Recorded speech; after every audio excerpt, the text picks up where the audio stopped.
And a welcome here to Wake Up Call with Dan Tortora, where sports truly meets that thing called life. I appreciate y'all for being here with us inside the Great Lakes Honda City Studios. Great Lakes Honda City coming to you on 7140 Henry Clay Boulevard in Liverpool, New York. You will find them open for sales and service Monday through Saturday. And make sure you go to greatlakeshondacity.com to grab more information today. I am so happy to be here with you every single opportunity I have to turn this microphone on and this camera on, and by the grace of God, I am here. So thank you, God, for that above everything else. I want to thank Trip, and I want to let y'all know really quick here, because this awesome graphic that I put up every single time we talk about fantasy football when we're going through the games, at Trip NFL, that's at TRIP NFL. Please make sure to follow them, because this is where I get this awesome graphic, and I give credit where credit is due. And I was looking for a way to just have, something on the side that looked good, it's clean, and it allows us to go through the games and just really provide a great experience on screen for our fantasy football coverage. And so I want to thank at Trip NFL, that's at TRIP NFL, because they are the reason why I could put up this awesome graphic, and I just want to show them love, because I appreciate the fact that they make these every single week for all of us, and, like I said, give credit where credit is due. So shout out to at Trip NFL. You can go and follow them on X, the former Twitter, and that's at TRIP NFL. So with that being said, happy to be here with you inside the Fantasy Football Power Hour. Not one of, not a, but the Fantasy Football Power Hour, proudly presented by the Wildcat Sports Pub. Head out to the Wildcat 7 days a week. You can go and see them on 3680 Milton Avenue in Camillus, New York. And of course, you can order takeout and delivery by calling 315-487-2222 for the Wildcat. That's 315-487-2222. So make sure that you do that today and let them know that Wake Up Call sent you their way. So with that being said, the Fantasy Football Power Hour, we are in week 3. I can't believe it. In my brain, it's like week 2 in the NFL, so it's crazy. And so let's celebrate. May God help time to be long, fun, and go by slowly, so that we can truly enjoy all of these seconds that we have together celebrating the world of football. So happy to be here with you. And for those of you that have never been here before in our fantasy football coverage, we are up and down the East Coast, the Midwest, the West Coast, and all around the globe. You will find Wake Up Call with Dan Tortora broadcasting live Monday through Friday from 9 a.m. to 11 a.m. Eastern Time, if not beyond 11 a.m. Eastern Time. And we are here with you on YouTube.com and Facebook.com, both /WakeUpCallDT, and on WakeUpCallDT.podbean.com. So however you're connected with the show, I thank you for being with us on Wake Up Call with Dan Tortora. Our fantasy football coverage comes to you, like I said, in the Fantasy Football Power Hour, and that is every Wednesday starting right around 10 a.m. Eastern Time and going as long as the games that we have. We say 10 to 11. We always go beyond 11, because under promise, over deliver, and I want to make sure that we answer all of your questions. So if you have a question about fantasy football, make sure to send it over to us. Always happy to answer your questions, and as they come in, we will get to them. We've had a ton of questions come in the first 2 weeks, and it's been awesome getting to know you all and getting to speak with you, and of course, answer your questions and help you out. So thanks for being with us, and much appreciation for those of you that have subscribed, followed, liked, and all the good stuff. So with that being said, we are going to move through our fantasy football coverage as we always do. We start with Thursday night football. We go all the way to Monday night, and we will go left to right on your screen. So if I have circled, like, for instance, the Thursday night game between Miami and Buffalo, if you want to know where we are in my analysis of fantasy football, all you have to do is look at the screen, see what's circled, and you know the game that has come before, and the game that's coming after. Like, we're going to go Atlanta, Carolina after, then Green Bay, Cleveland, then Houston, Jacksonville, and all the way down the line. So, with that being said, let's jump into it. If you have a question, send it in to us, and make sure you reply to this specific video so that I can see it. And if you're on our Podbean channel, then you can respond in the chat room for Podbean Live for this coverage. So make sure that you write into us, and I will get to all of your questions. Appreciate your questions as they come in, so make sure you send them in to us today. We're going to start with Miami and Buffalo. Two teams in two different places. Buffalo, well, once again, they're trying to get through this regular season successfully, which they've done for many years under Josh Allen. And then after that, they're looking to get into the Super Bowl, which they have yet to do with Josh Allen, and yet to do since the 90s, where they made it to 4 in a row, but did not win a single one. So Buffalo here playing at home, and on Thursday Night Football, we know that the Buffalo Bills are bringing it. Miami has been rather quiet this season, and the hope is that they will find their footing and be able to move themselves forward at some point this season. So starting with Miami, Miami's got a bunch of different running backs.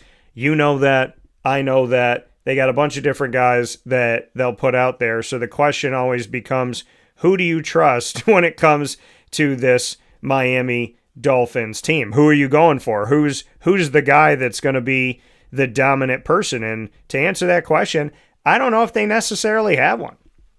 I think, Devon Achane, I think that, he is somebody that's, or Devon Achane, he is the one that I would lean on with this team. But I also feel like we're living in a world where Miami has been a multi-back system for a while now. And so who's going to be the dominant force for them? You would think it would be Achane, but ultimately they have not just put themselves with one single guy. So, Jalen Wright, he's on the injury report. He's limited with a knee injury. Ollie Gordon II is a guy that I took a flyer on as my last running back of 6 drafted to put him there in grab and stash. And Alexander Madison, he's on injured reserve with his neck injury, unfortunately. So who should you play in this game against Buffalo? I'm not putting Tua out there as my starting quarterback. So I would probably look to Devon Achane. I know I've called him Devon and Devon, but Devon Achane, I would go with him in this one here, and Tyreek Hill. Jalen Waddle has a shoulder injury, so make sure you monitor that.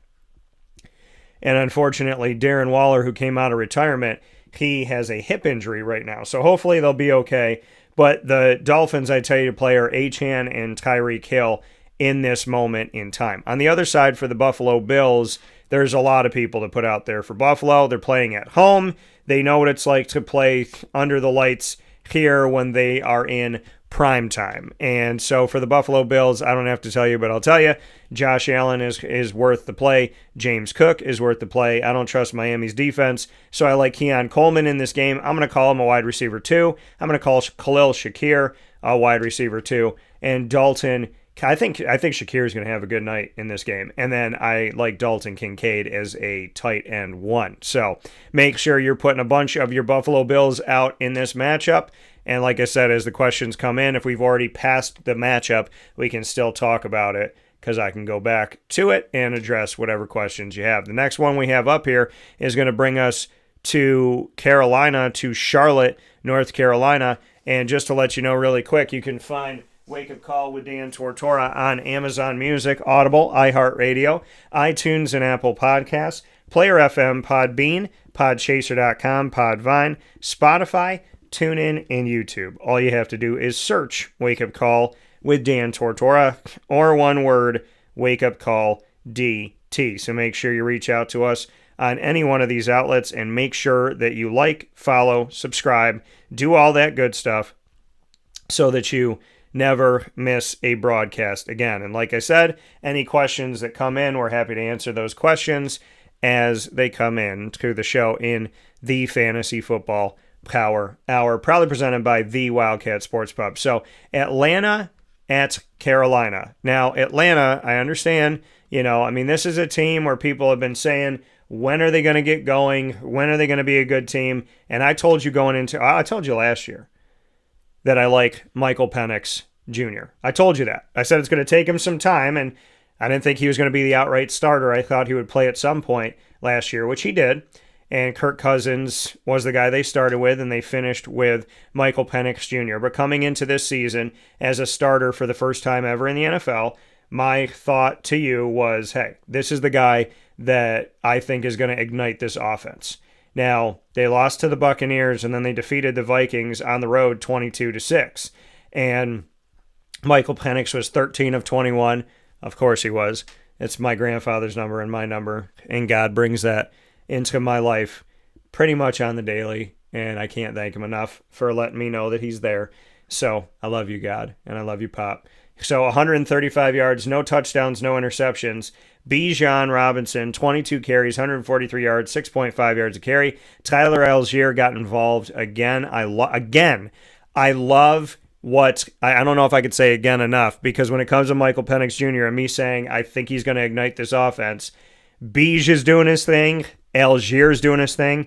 16 carries, 76 yards, 4.8 yards a carry, and a touchdown. London's doing his thing. 4 targets, 3 catches, 49 yards. Not a ton, but he's leading the team with that.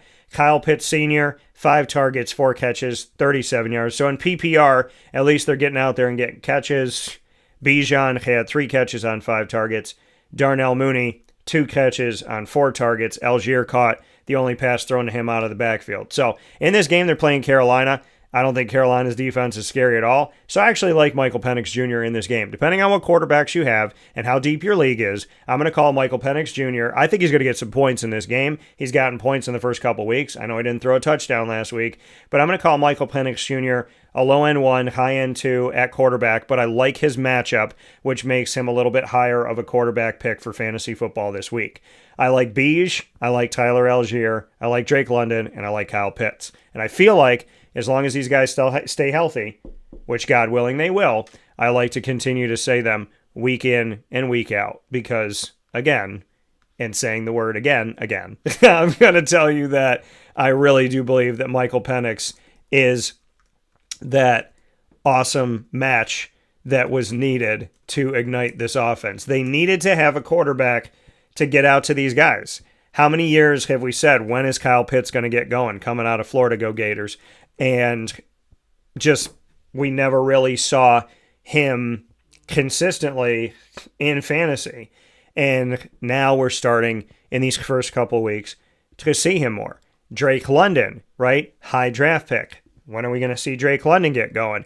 And we're seeing that. Tyler Algier and Bijan Robinson. Man, it seems like they could use them both. How come they're not using them both? This year, in the first 2 games, they are using them both. They both have fantasy value this year because they both have been a part of this offense. It's not one or the other. It has been both.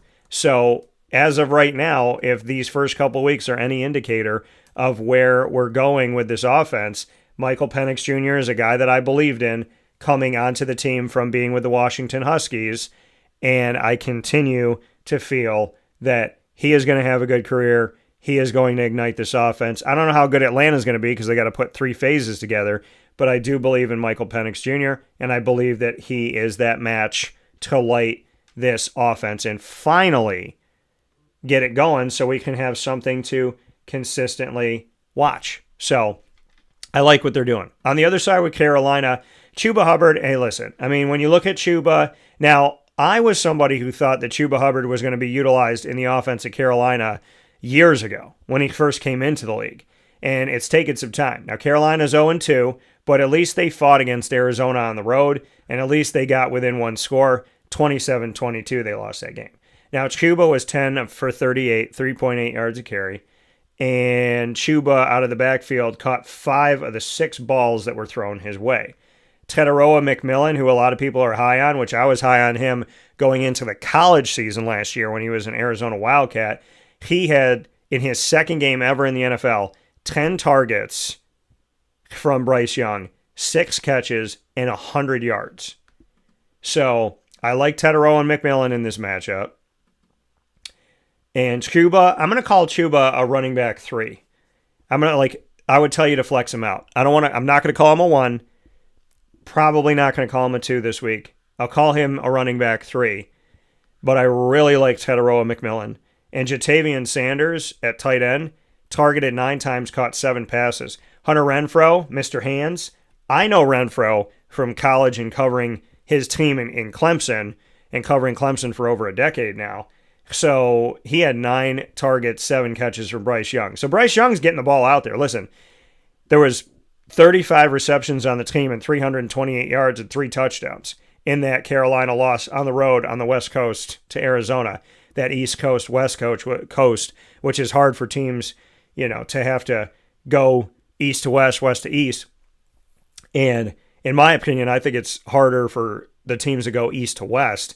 Even though they lost this game, look at the fantasy value that Bryce Young has brought to the table. So Jatavian Sanders, I'm going to call him a low-end 1 tight end. I like Tetero and McMillan to be out there, and I'm going to flex out Chuba Hubbard. Now, I did get a question that came in here, and this question is from CFID. So it says, Jalen Waddle or Wendell Robinson at the flex? So good question, and make sure to subscribe and hit that notification bell if you haven't already, CFID. So appreciate you being here, and definitely look forward to you subscribing to the broadcast. And to answer your question, because we just finished up with Carolina, Tetero and McMillan's the one I feel the best about. So as far as who you should play between Waddle or Wendell Robinson, Waddle, as I was just talking about, he's on the injury report. So that's something that I would suggest that you monitor as of right now. He is on the report currently, as I mentioned earlier, shoulder injury, limited in practice, and he is going to Buffalo. I don't imagine that Miami is.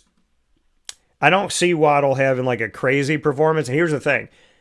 If Waddle doesn't do well, and if he's hampered by his injury, you've given up that spot on Thursday, and now you have one less spot for Sunday and Monday. I always feel like if you can, try to have somebody on Monday night just as your like relief pitcher, so to speak, your closer, so to speak, better way to call it. So, I mean, if Waddle doesn't do well or he's hampered, then, you're out of luck. And that'll be on Thursday night. Now, in the case of Wendell Robinson, looking at him, I mean, he's playing Sunday at home, Sunday Night Football against Kansas City. And just to look at his numbers for Wendell Robinson, I mean, we know that Russell Wilson can sling it. And we saw an awesome instant classic recent game between the Cowboys and the Giants in Arlington, I should say, because AT&T Stadium is not in Dallas, it's in Arlington, but they're all close for those of you that don't know, because I've been down there and I'm like, yeah, so they're technically in Arlington, Texas. But Russell Wilson, 3 touchdowns, 1 pick in the game, and Wendell Robinson had 10 targets, 8 catches, 142 yards, and a touchdown. So, CFID, to answer your question, even though they're playing Kansas City, I would go with Wendell, would be my pick. Because, and the other reason is the fact that Jalen Waddle's on the injury report. So that's just a little concerning to me, and God willing, he'll be okay. So, always praying that everybody stays healthy. You want to have everybody at full go when they're playing these games. So, appreciate the question. Make sure you subscribe. Next question, and next team that we're going to start with here, and the next grouping that we'll have here, next matchup, Green Bay at Cleveland. Man, Green Bay looks good. And, well, yeah, Cleveland, as typical of the Cleveland Browns since they came back in 1999, they don't look great right now, right? Cleveland it feels like a dumpster fire a lot of the time. And it's sad because it's not like the Cleveland Browns don't have talent, but you'll see people leave Cleveland and go out there and do their thing. Right? I mean, Nick Chubb is Nick Chubb. A healthy Nick Chubb is a dangerous Nick Chubb. And look at Baker. I mean, look at what Baker Mayfield is. People left him for dead. I can't say that I necessarily thought he was going to have a long career after not seeing much happen in Cleveland. And he proved me wrong. He proved other people wrong out there. I mean, the guy has been one of the best quarterbacks in the NFL. Not been a good quarterback for Tampa. He's been one of the best quarterbacks in the entire National Football League. And I think people need to take notice of that and give respect where respect is due. So I think Cleveland is a team that is once again not looking great, and it's a question mark. Cleveland every week, unfortunately, is a question mark, whereas Green Bay is a little bit of an enigma at times. How good are they going to be? Are they going to falter? But, I mean, I think in this game, you play Jordan Love. You play Josh Jacobs. As far as wide receivers go, I'm not sold on Matthew Golden right now. I know some people are. I'm not. So when we look back at the numbers and see how Green Bay has been in their win over the Commanders at home 27-18, let's take a look at that most recent. Jordan Love, 19 of 31, 292, 2 touchdowns, no interceptions. Jacobs, 23 for 84, 3.7 yards a carry, and a touchdown. Tucker Kraft, tight end, led the team with 7 targets, 6 catches, led in both categories, and led in yards by 80 yards over the closest receiver, who was Dontavian Wicks, who had 44 yards. Tucker Kraft had 80 more with 124, 20.7 yards per catch for the tight end, and a touchdown. Luke Musgrave caught the 2 thrown his way for 32. Romeo Doubs caught 3 out of 5, got a touchdown, 28 yards. Matt Golden, 2 targets, no catches. Dontavian Wicks, 4 catches, 44 yards, 6 targets on the game against Washington, which was Thursday Night Football. So, I mean, if you want to flex out Dontavian Wicks or Romeo Doubs in this game, maybe because they're playing Cleveland, this is when Matthew Golden finally gets going. But I'm going to call Wicks a flex. I'm going to call Doubs a flex. I'm going to call Golden a wide receiver 4 this week. Tucker Kraft is a play as a tight end 1. On the other side of it, for Cleveland, Dylan Gabriel replaced Joe Flacco in their most recent game. So where are they going to go from here? That's a big question mark. And like I said, Joe Flacco would start the season. I thought eventually they would go to Dylan Gabriel. Well, maybe they're going to go to Dylan Gabriel a little bit faster than maybe some people anticipated. But I think it's always good to give a rookie time. Even if a rookie's good, it's good to give a rookie some time to get acclimated here, because the best rookies still, I mean, some of the best players out there slinging it still struggle. Remember Peyton Manning's first year in the NFL. And, you know, that guy's a Hall of Famer, and he's a multi-time Super Bowl champion with 2 different teams. But it takes time. So Flacco replaced by Gabriel, who went 3 of 3, including a touchdown in that 41-17 loss on the road at Baltimore to the old Cleveland Browns. Quinshawn Judkins had 10 carries, 61 yards, 6.1 yards a carry. Ford, 6 for 31, 5 yards a carry, so their yards a carry were great. Dylan Sampson, though, not great. 4 carries, 6 yards, 1.5 yards a carry. Judy's looking good for Cleveland. 8 targets, 4 catches, 51 yards. Harold Fannin Jr. looking better than David Njoku. 5 targets, 5 catches, 48 yards. But Njoku still getting involved. 5 targets, 4 catches, 40 yards. Really close to Fannin. But Fannin's really looked good in these first couple weeks, fantasy-wise. So who do you play against Cleveland? I think you play Jerry Jeudy. I think Harold Fannin Jr., I would have him as a low-end 1, high-end 2 at tight end. And David Njoku, I'd put him right there with Harold Fannin, low-end 1, high-end 2. You probably don't have both, so you can look to either one, but I think Jerry Jeudy is the guy to look at here as far as who I would definitely play from Cleveland, but I don't feel great about anybody in Cleveland. And with that being said, we're going to take a step aside for a fast break. When we come back, we'll get into the AFC South matchup.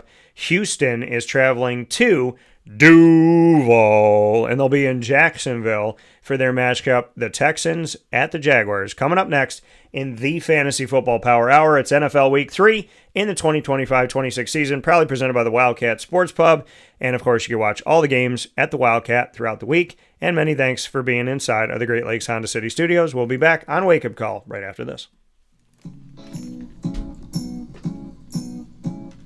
In these unique times, there are those in our community that give us a sense of normalcy and positivity. Pizza Man on 50 Oswego Street in Baldwinsville has been here for you for over 35 years and is here now. Call 315-638-1234 or order online at pizzamanbville.com to bring those familiar tastes into your home. And remember to come see our monthly on-site broadcasts centered around the community and our Baldwinsville beats. Pizza Man in Baldwinsville. Any way you slice it, they are always here for you.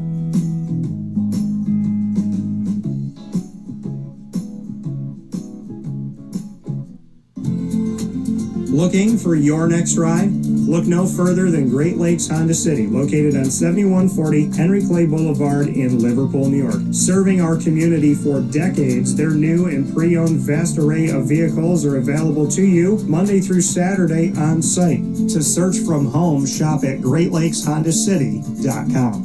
Call 315-365-5576 to set up an appointment. That's 315-365-5576 for Great Lakes Honda City, 7140 Henry Clay Boulevard in Liverpool, New York. Great cars, great people, Great Lakes.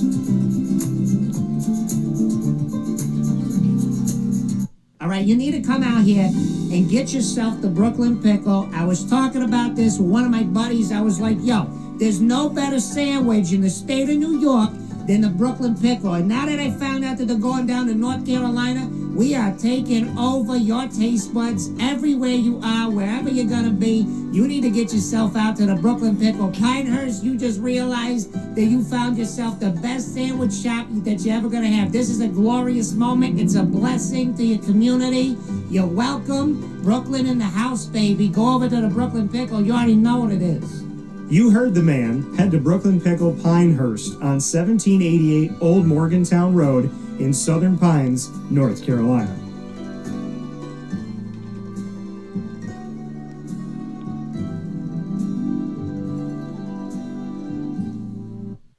Here's a message from Renee from Bryan's Landing, located on 6523 East Seneca Turnpike in Jamesville, New York. Open Tuesdays and Wednesdays for dinner, Thursday through Saturday for lunch and dinner, and Sundays for brunch. It's a lot like the way that my mom and dad ran their restaurant. We have put in place a lot of people that are family to us, very similar to how my dad hired people that were family to him. And then the tradition I'm carrying on is a lot of the items that are on our menu are my dad's. And he taught our chefs how to recreate his dishes. So I think that Tommy McNerney, who our executive chef is, to him it is an art. And I think that when he does create a dish, it's not just about making the food taste delicious, but it's definitely our priority, but it's an art to him, and it's almost like his canvas on a plate where he just wants the colors to look great, and people love it because he takes pride in that. And Brian and I appreciate that. We want it to obviously look good and taste good. I will tell you, when we opened up, it was 6 weeks before COVID. And what was amazing was the community, our friends and family stepped up, and everybody did takeout. Everybody supported us. Our hearts were just so filled. So to Brian and I, obviously our friends come all the time, and we just have repeat customers in Jamesville, and I think people going to our previous restaurant in Green Lakes are making the trip to come to Bryan's Landing to support us. And I mean, I think we have great food and a great atmosphere. So it's very, very important to us.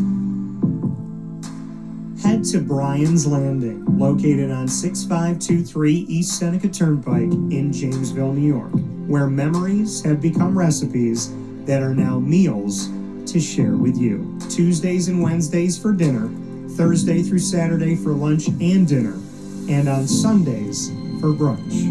And be sure to come out for live music Friday, Saturday, and Sunday.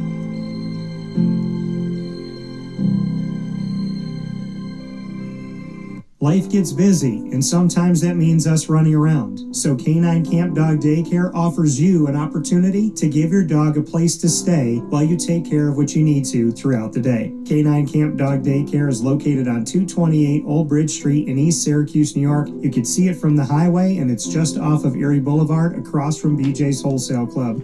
Call 315-437-7110 That's 315-437-7110 to schedule an appointment to bring your dog in and tour the facility. Appointments are Monday through Thursday after 6:30, where you and your dog can see everything that Canine Camp Dog Daycare has to offer, including a self-serve dog wash and a retail store filled with all of your dog's wants and needs, including food, treats, harnesses, leashes, and more, making Canine Camp Dog Daycare your one-stop shop for your furry loving friend. Right, Lily?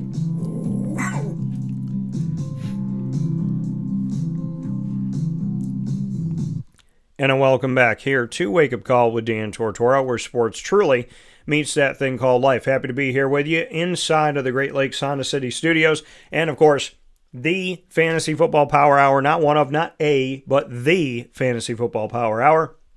Here with you inside of NFL Week 3 of the 2025-26 season. Proudly presented our fantasy football coverage by the Wildcat. Great place to go out and watch the games. And you can head out there this week and any day of the week to 3680 Milton Avenue in Camillus, New York. So we look forward to seeing you out there at the Wildcat Sports Pub. And, of course, many thanks to everybody that goes to them for takeout and delivery, which you can simply do by calling 315-487-2222. That's 315-487-2222 for the Wildcat. So make sure you do that today, and I thank everybody who has. So with that being said, we're jumping in to our next matchup that we have here on the docket inside of our fantasy football coverage. If you have a fantasy question, go ahead and send it in. The next one that we have, Houston at Jacksonville. And of course, this will take us into the world that we live in, the AFC South. So the AFC South matchups coming to you, or this matchup coming to you right now, and our conversation first about the Houston Texans. The Houston Texans are a tough team, and they're a team that has led this division. This division has not been the strongest in many years, and Houston's been able to get by winning like 9 games. And back before we had the extra game that's played in, within these 18 weeks and not 17 weeks, they could win 8 games and it would be enough. Well, Tampa came back and beat Houston on the road at Houston 20-19. But in that game, Stroud, not bad, 13-24, 207, 1 touchdown, no interceptions. Nick Chubb had a touchdown on the ground in another game as a Texan, 12 carries, 43 yards, 3.6 yards a carry. Stroud also carried the ball 4 times for 27 yards. Nico Collins had the only touchdown Stroud threw, 9 targets, 3 catches, 52 yards. Woody Marks caught the ball out of the backfield, 3 carries for 14 yards, 4.7 yards a carry, and 1 catch for 37 yards. Chubb caught the 2 thrown his way out of the backfield. Schultz caught 3 of the 4 thrown over in his direction. So in this matchup for Houston at Jacksonville, Jacksonville's defense has some good pieces to it, but they struggle in the DB world, which is why I don't understand why they let Andre Sisco go. I can't imagine that Andre Sisco wouldn't have been crazy expensive, and the least they could do is at least find a couple of years for him, but they let him go. He's a New York Jet now, and they just let go of Darnell Savage, who they brought in a couple of years ago. So now the question becomes, this DB unit that is looking for leadership, where is it coming from? And C.J. Stroud's going to test it. So in this matchup, I'm going to call C.J. Stroud a mid-range quarterback 1. Nick Chubb, I'm going to have him as a low-end 2, high-end 3 at running back. I do think he'll do some good things, but I'm putting him in probably the running back 2 range. If you flex him out, perfect if you got a deep team. I like Nico Collins in this game. This is Christian Kirk's return to Jacksonville after Jacksonville let him go for, I believe, a 7th-round pick, which I have no idea how you let a starter go for that. He has a hamstring injury, and hamstrings, groin injuries, these are the nagging ones that really concern me, especially when it comes to wide receivers and running backs. If Kirk is able to go, which God willing he is, I'd circle him, because when you play your former team, they either have career days or they go somewhat silent. It's either one or the other. It's either like really, really good, or you're like, nah, he didn't really show up in that game. So if Kirk is able to go, I would look at maybe picking him up. He's probably on your waiver wire He might be out there in free agency. So maybe you can grab him for a week, put him out there as your fourth wide receiver if he's able to go. I like Dalton Schultz in this game. I like him as a mid-range tight end 1, maybe a little higher than that. I like Nico Collins, like I said. Chubb, I'm going to call him a 2, and I'm going to call C.J. Stroud a mid-range QB 1. On the other side, I like Travis Etienne Jr. in the matchup. We've seen LaQuint Allen Jr. get some time. We've seen Bajal Tutin. He's had some good stuff going on as well. These guys are rookies. They've only played 2 games in the NFL, but they got some. I think that this backfield is going to be good. And if they finally extend the contract of Travis Etienne Jr., maybe this will start to make a little bit more sense and solidify everything. Brian Thomas Jr. has a wrist injury. God willing, he's able to go. And if he is, then, he obviously is the target that you look for. Brenton Strange, he's done some good things. He was rather quiet in this past week in their loss on the road at Cincinnati. Travis Hunter, the two-way player, we're seeing him continue to do it. How often is he going to involved is a question mark. Most recently for the Jacksonville Jaguars, to take a look at their receiving core and where they've been. Losing 31-27 after beating the Panthers 26-10 at home in Jacksonville. Let's take a look at that loss to backup quarterback Jake Browning. Lawrence went 24 of 42, 271. Some of them were his mistakes. Some of them were drop balls. 3 touchdowns, 2 interceptions. Travis Etienne Jr., 14 carries, 71 yards, 5.1 yards a carry. Bajal Tutin, 8 carries for 42 yards, 5.3 yards a carry. And in true LaQuint Allen Jr. fashion, who I know very well from covering him throughout his time in Syracuse, 2 carries, 13 yards. There's my 213. 6.5 yards a carry. So making the most of limited carries in the game. Parker Washington led the team, 5 catches, 5 targets, 76 yards. Dyami Brown had 7 targets. He also caught 5 for 57 and a touchdown. Brian Thomas Jr., 12 targets, 4 catches, 49 yards. Bajal Tutin out of the backfield, 2 catches on 2 targets, 1 for a touchdown, 32 yards. Travis Hunter, 6 targets, 3 catches, 22 yards. Travis Etienne out of the backfield, 2 catches, 3 targets, 1 for a touchdown, 18 yards. So in this game, you got to go with where you think Trevor Lawrence is going to go, which is to Travis Etienne Jr., to a healthy Brian Thomas Jr. And then I would say in the matchup against Houston, if you're in a deep league, maybe you flex out Dyami Brown or a Parker Washington. Travis Hunter is the perfect flex, but how involved is he going to be? I like him in this game. I'm going to call him a wide receiver 3. And Brenton Strange, I will call him a mid-range tight end 1 because Trevor Lawrence likes to go to his tight end, which is why I don't understand why the team let go of Evan Engram. But Brenton Strange, as he has this opportunity, hopefully he makes the most of it. I can see him getting in the end zone, so I'm going to call him a mid-range tight end 1. I don't anticipate a ton of yards from him, but I do think that he is an end zone target. Next game that we have up, Cincinnati at Minnesota. Now, the Cincinnati Bengals are going to be without Joe Burrow again, which is very sad. And God willing, he will be better, and not only better, but healthier fully, and that he stays healthy. It's not that he has a full recovery, it's that he has a full recovery that does not ever go in the negative direction. That his toe and his body in general heal fully and stay healed. That's the big thing, right? A full recovery and that it doesn't ever come back. It's one thing to heal completely, but you want to heal for good. Jake Browning, though, he's a great backup. He's a guy that I said Minnesota should look at a couple of years ago before they drafted J.J. McCarthy. I said, hey, maybe Jake Browning's the guy that you look for to put out there. Brett Ripien, he's still ripping around the NFL. He's the backup to Jake Browning. In this matchup at Minnesota, I'm going to say Chase Brown is a running back too. I like Jamar Chase. I like T. Higgins. Mike Gesicki, mid-range tight end 1. They got a bunch of guys, and they do throw out to Noah Fant. So I'll call him a mid-range Mike Gesicki, tight end 1 in the game, mid-range. J.J. McCarthy, he's also banged up. He's out for this game. he has an ankle injury. This is his first season playing, because his rookie season last year, he didn't play because he was hurt. So, not good to see him out. Should return week 5. God willing, he does. So Carson Wentz is going to be your quarterback. It's Carson Wentz versus Jake Browning. This is an interesting matchup. Also, Aaron Jones is out with a hamstring injury. He's not coming back until week 8.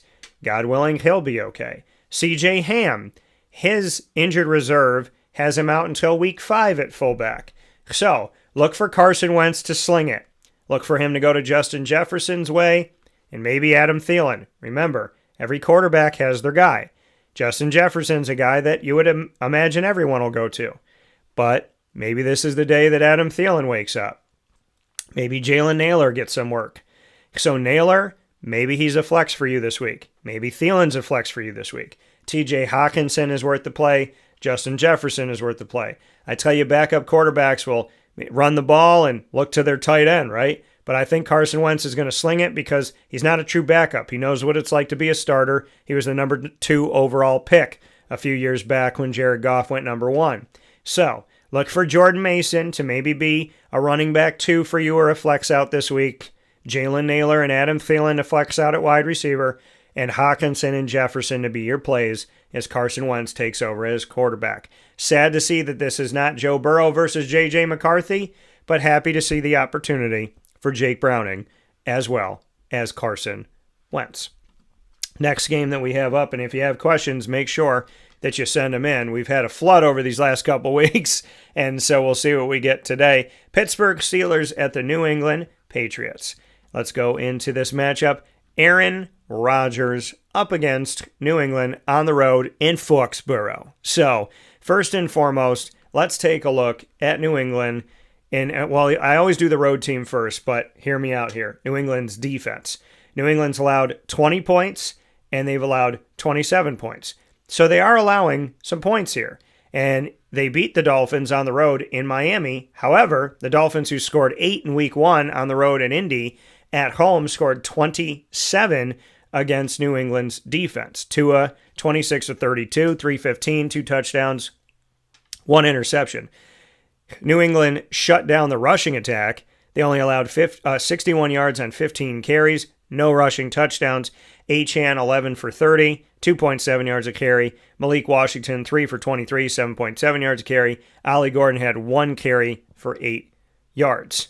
But they did allow the team to air it out. So, that's perfect for Aaron Rodgers. Aaron Rodgers might be the week that you put him out there. He's probably your backup if you picked him up. But Aaron Rodgers, in this game, might be having some fun against the New England Patriots. I like Aaron Rodgers. I'm going to call him a mid-range QB1, but this could be the week, like I said, that you put him out there. Because New England has offered the opportunity for Miami to sling the ball, and I think that Aaron's definitely going to do that. Now, Jaylen Warren is good to go in this game. They did shut down the run for Miami, so I'll temper my expectations and flex out Jaylen Warren. DK Metcalf worth the play. Calvin Austin III, a sneaky play, maybe a flex, maybe a wide receiver 3. Jonnu Smith and Pat Freiermuth.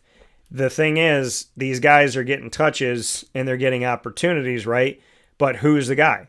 These are 2 starters playing on the same team. So let's take a look at Pittsburgh and what they did in the recent loss to Seattle at home, 31-17, in a replay of a Super Bowl that happened many years ago when Ben Roethlisberger was leading the Pittsburgh Steelers and Russell Wilson was leading the Seattle Seahawks in the Super Bowl that Russell Wilson and the Seahawks won, that I watched at the house of my buddy Brandon Smith.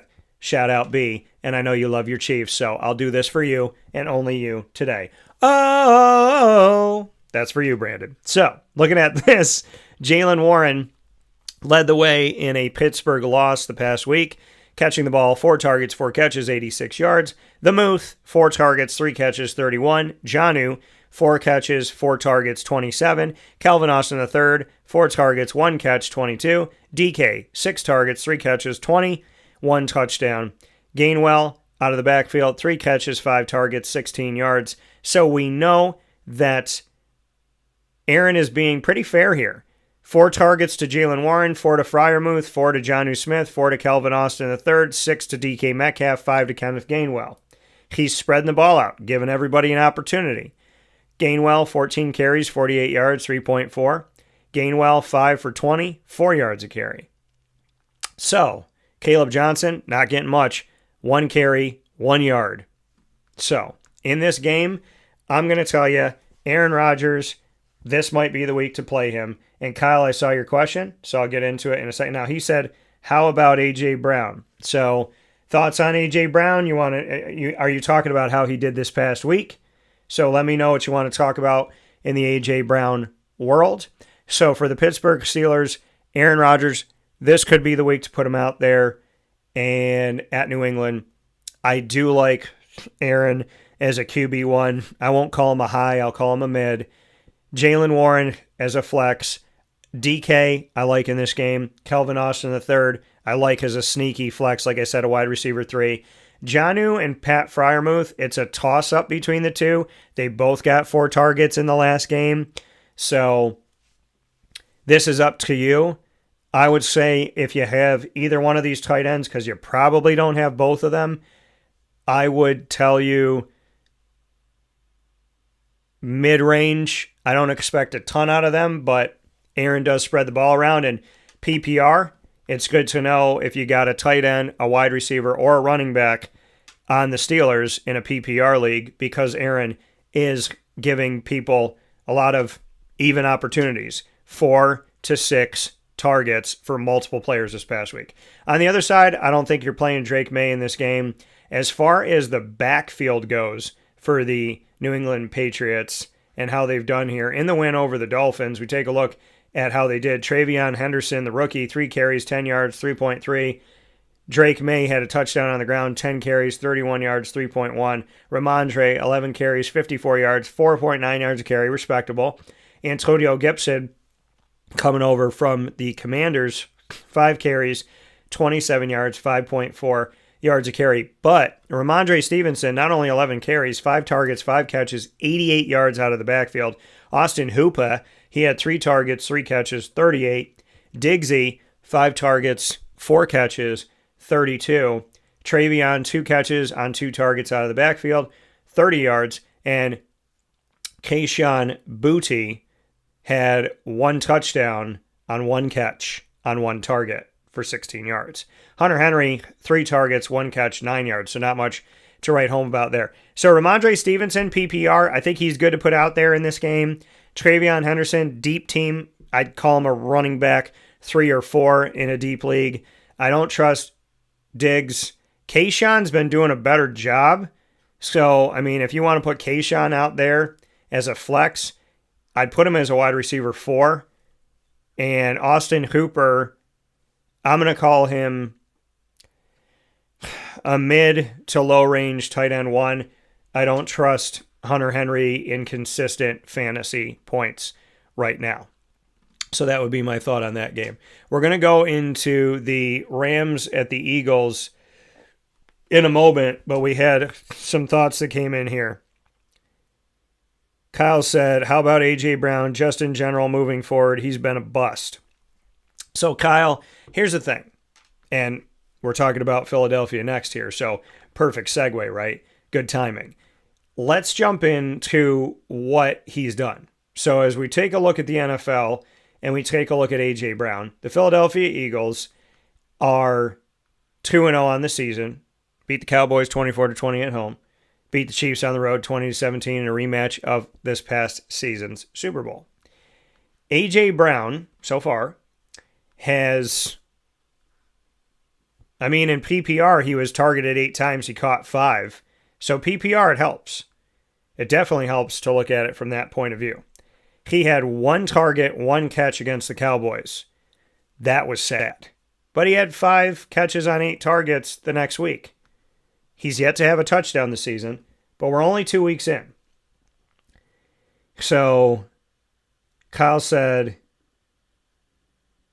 I have QJ. Is that Quinshon Judkins, Coleman, and Shakir? Oh, Quentin Johnston. That's QJ. So those are the other ones that you have. Okay. I mean, listen, a healthy A.J. Brown is a dangerous A.J. Brown. I do believe that. And so he hasn't had a good first couple weeks, but this is where people freak out, right? The people that want to trade everybody away in week 1, the people that want to drop a starter in week 2, going into week 3. So I would say, do I think A.J. Brown is going to be quiet the whole season? I mean, if he is, then this Eagles, listen, the Eagles have proven that they can win without him having a big day. Dude's got under 70 yards in 2 games and no touchdowns. So I understand your frustration. And you have Xavier Worthy. Okay. Maddie, what's up? Good to see you. I understand the frustration, but I'm not going to call A.J. Brown a bust on the season 2 games into a 17-game season. Let's go to the Rams. They're facing the Eagles, and it's on the road. Matty Stafford through the first couple weeks, and I feel like people don't talk about Matt Stafford enough. I really do. I mean, the dude won a Super Bowl. Phenomenal quarterback, be it with the Lions or the Rams. Matty Stafford, 23 of 33 recently on the road against Tennessee in a win, 33-19. 2 touchdowns, 1 interception. Devontae Adams in his first season with a Rams, second game as a Ram. 13 targets from Stafford, 6 catches, 106 yards, almost 18 yards per catch, and a touchdown in the game. Puka, 9 targets, 8 catches, 91 yards. Jordan Whittington caught the 2 thrown his way, 42 yards. Higbee caught all 4 thrown his way. Kyron caught the 2 thrown to him out of the backfield. So I like Matty Stafford. I mean, they're playing Philadelphia. I'm going to call him a mid-range because they're playing Philly on the road. I'm going to call Matt a mid-range, mid to low-range QB1. I like Kyron Williams in the game. Blake Corum recently here, he had a touchdown on the ground. And did not have a catch out of the backfield. But, Blake Corum in a deep league, maybe you flex him out. I like Kyron Williams, though. I like Puka. I like Devontae. And Higbee, I'll call him a mid-range tight end 1 this week. I like Jalen Hurts on the other side. Of course, I like Saquon. I don't know why this team got Tank Bigsby when they already have A.J. Dillon. But horrible mistake for the Jaguars, and the rich get richer in Philadelphia. A.J. Brown, like we said, he's been really quiet. Devontae Smith is worth the play in the matchup. I'm going to call A.J. a wide receiver 2. Dallas Goedert, God willing, he'll be okay. He has a knee injury. And so Grant Calcaterra, he might be the guy that you put out here, or Kylan Granson. I wouldn't put either one out in fantasy for this week, in my opinion. Before we get to the next game, I know that we have some thoughts that are coming in. The next game up is going to be Jets at the Bucks. Let's see what we got here. Maddie said, I traded Charbonnet and Keenan Allen for Christian Kirk and Breece Hall.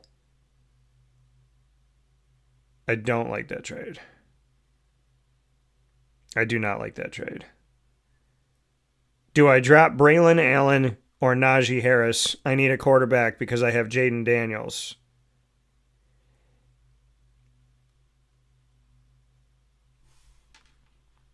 Why do you need a quarterback then? You have Jaden.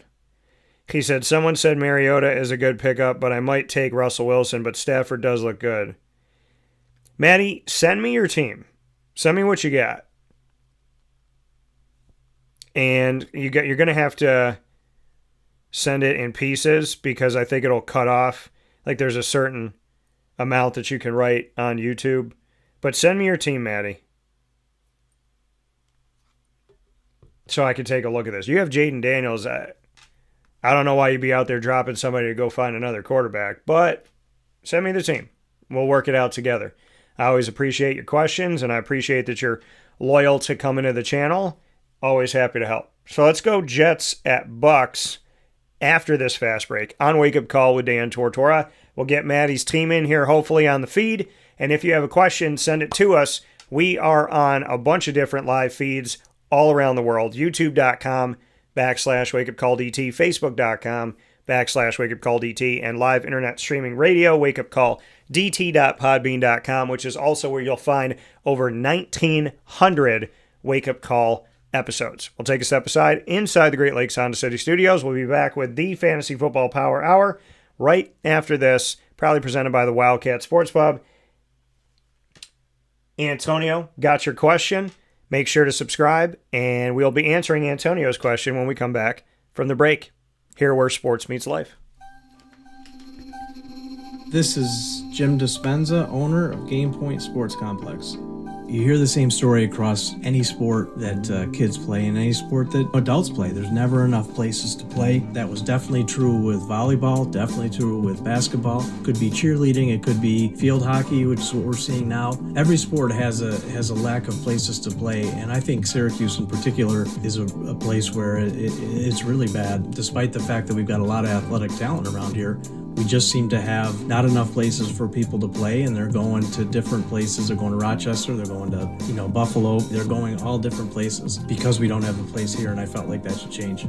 This was a long project from planning all the way through execution to opening the doors. A lot of work went into it, obviously, a lot of money, a lot of resources, and the dream always was kids being in the gym, having a good time. I've always felt like sports is the most unfiltered joy that you can observe with people, that people can experience, because it is fun, it is a sense of accomplishment, it's all of that wrapped into one thing, and so watching kids going up and down the court with big smiles on their faces has been just amazing, an amazing experience. I'm looking forward to years to come of that same thing. We've taken the time to invest in multiple sports, and then what we're finding is the mere fact that we have a large, clean, well-lit space has opened a lot more doors for us beyond basketball, volleyball, pickleball. Now we're having some interest from cheerleading. We've got girls field hockey coming in, and then also there's quite a bit of room for spectators. We've got bleachers, we've got benches, we've got a concession lounge where people can get food and drinks. We're going to have multiple sports going at the same time, using every square inch of this place for what it was conceived for, which is basically people to come in, have a good time in the sport that they prefer.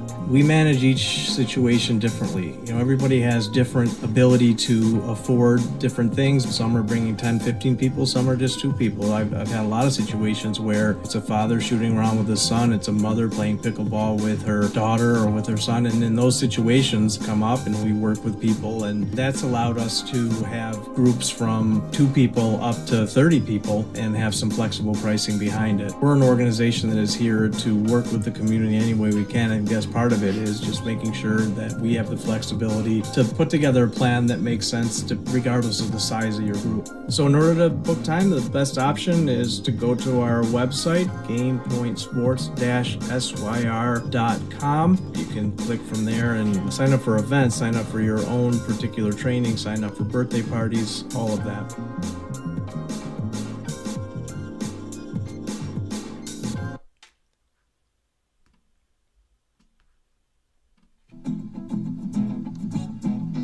This is Amy from Mother's Cupboard, home of the whole frittata. We are open daily 6 a.m. to 1:30 p.m. For takeout orders, call 315-432-0942 and tune in to Wake Up Call with Dan Tortora for our monthly food challenge, and try our Wake Up Call signature menu item, available 7 days a week. Here at Mother's Cupboard, we are Central New York, and it's our honor to serve you. Ma and Pa's Kettle Corn and Popcorn Factory remind us that every day is worth celebrating at 201 7th North Street in Liverpool, New York. Open Monday through Saturday in-store and always online at maandpaspopcorn.com. Serving our Central New York community and beyond, order anywhere, anytime at maandpaspopcorn.com. Stop in to get a tin at Ma and Pa's on 201 7th North Street in Liverpool, New York to get your half-price refills for the rest of your life. Come to Ma and Pa's for your holiday gift giving for family, friends, employees, and clients. And remember, for fundraising and events, to call 315-450-6272. That's 315-450-6272. Ma and Pa's Kettle Corn and Popcorn Factory. How corny are you? This is Jim Sikowski, owner-operator of Chick-fil-A Cicero, 7916 Brewerton Road in Cicero, right in front of the Home Depot. I had a deep feeling that God wanted me to do something bigger with my life and to help people, help others. I kept putting Chick-fil-A in my life, and I realized as I was going through the franchise selection process that positively impacting the lives of others was really core to what we do here at Chick-fil-A. First of all, it starts with the food. The food is brought in fresh daily. We bring in local produce. We prepare to order in the kitchen. We hand bread our chicken. We hand spin our milkshakes. It's great food. It doesn't taste like fast food. I think the second thing is the way people feel when they come in a Chick-fil-A restaurant. It's different. We try to treat people with intentional kindness here, which is very different and deeper than good customer service. And so I think it feels remarkable for most people to come in a Chick-fil-A restaurant. And then lastly, the impact that we try to have in the community is very different.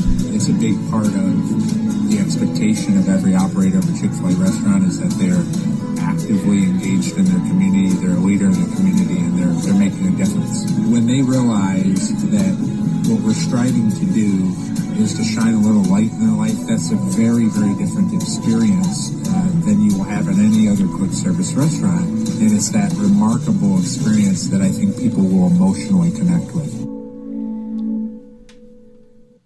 And a welcome back here to Wake Up Call with Dan Tortora inside the Great Lakes Honda City Studios. Happy to be here with you where sports truly meets that thing called life. And we are here in the Fantasy Football Power Hour NFL Week 3 2025 season, proudly presented by the Wildcat Sports Pub. Watch all the games and more at the Wildcat on 3680 Milton Avenue in Camillus, 7 days a week in the Home Depot Plaza. And, of course, Takeout Delivery. Call 315-487-2222. That's 315-487-2222. As promised, we are going to get into the questions that came in from Antonio as well as for Maddie. So let's take a look at this. So Maddie said, do I drop Braylon Allen or Najee Harris? So do I drop Braylon Allen or Najee Harris? You have Derrick Henry, Ashton Genty, Zach Charbonnet, okay, and you have Basil Tootin. I would probably...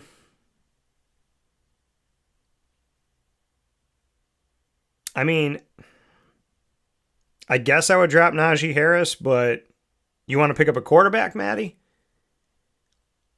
Because you want to have a backup quarterback? Did you have a backup quarterback going in? So I guess send me some more information, Maddie, on what are you looking to get? Are you dropping Najee to get a quarterback? And do you have any other quarterbacks besides Jaden Daniels? But thank you for sending me that. So just make sure you give me that. So he said, yeah, I need a quarterback, and no. So I would say...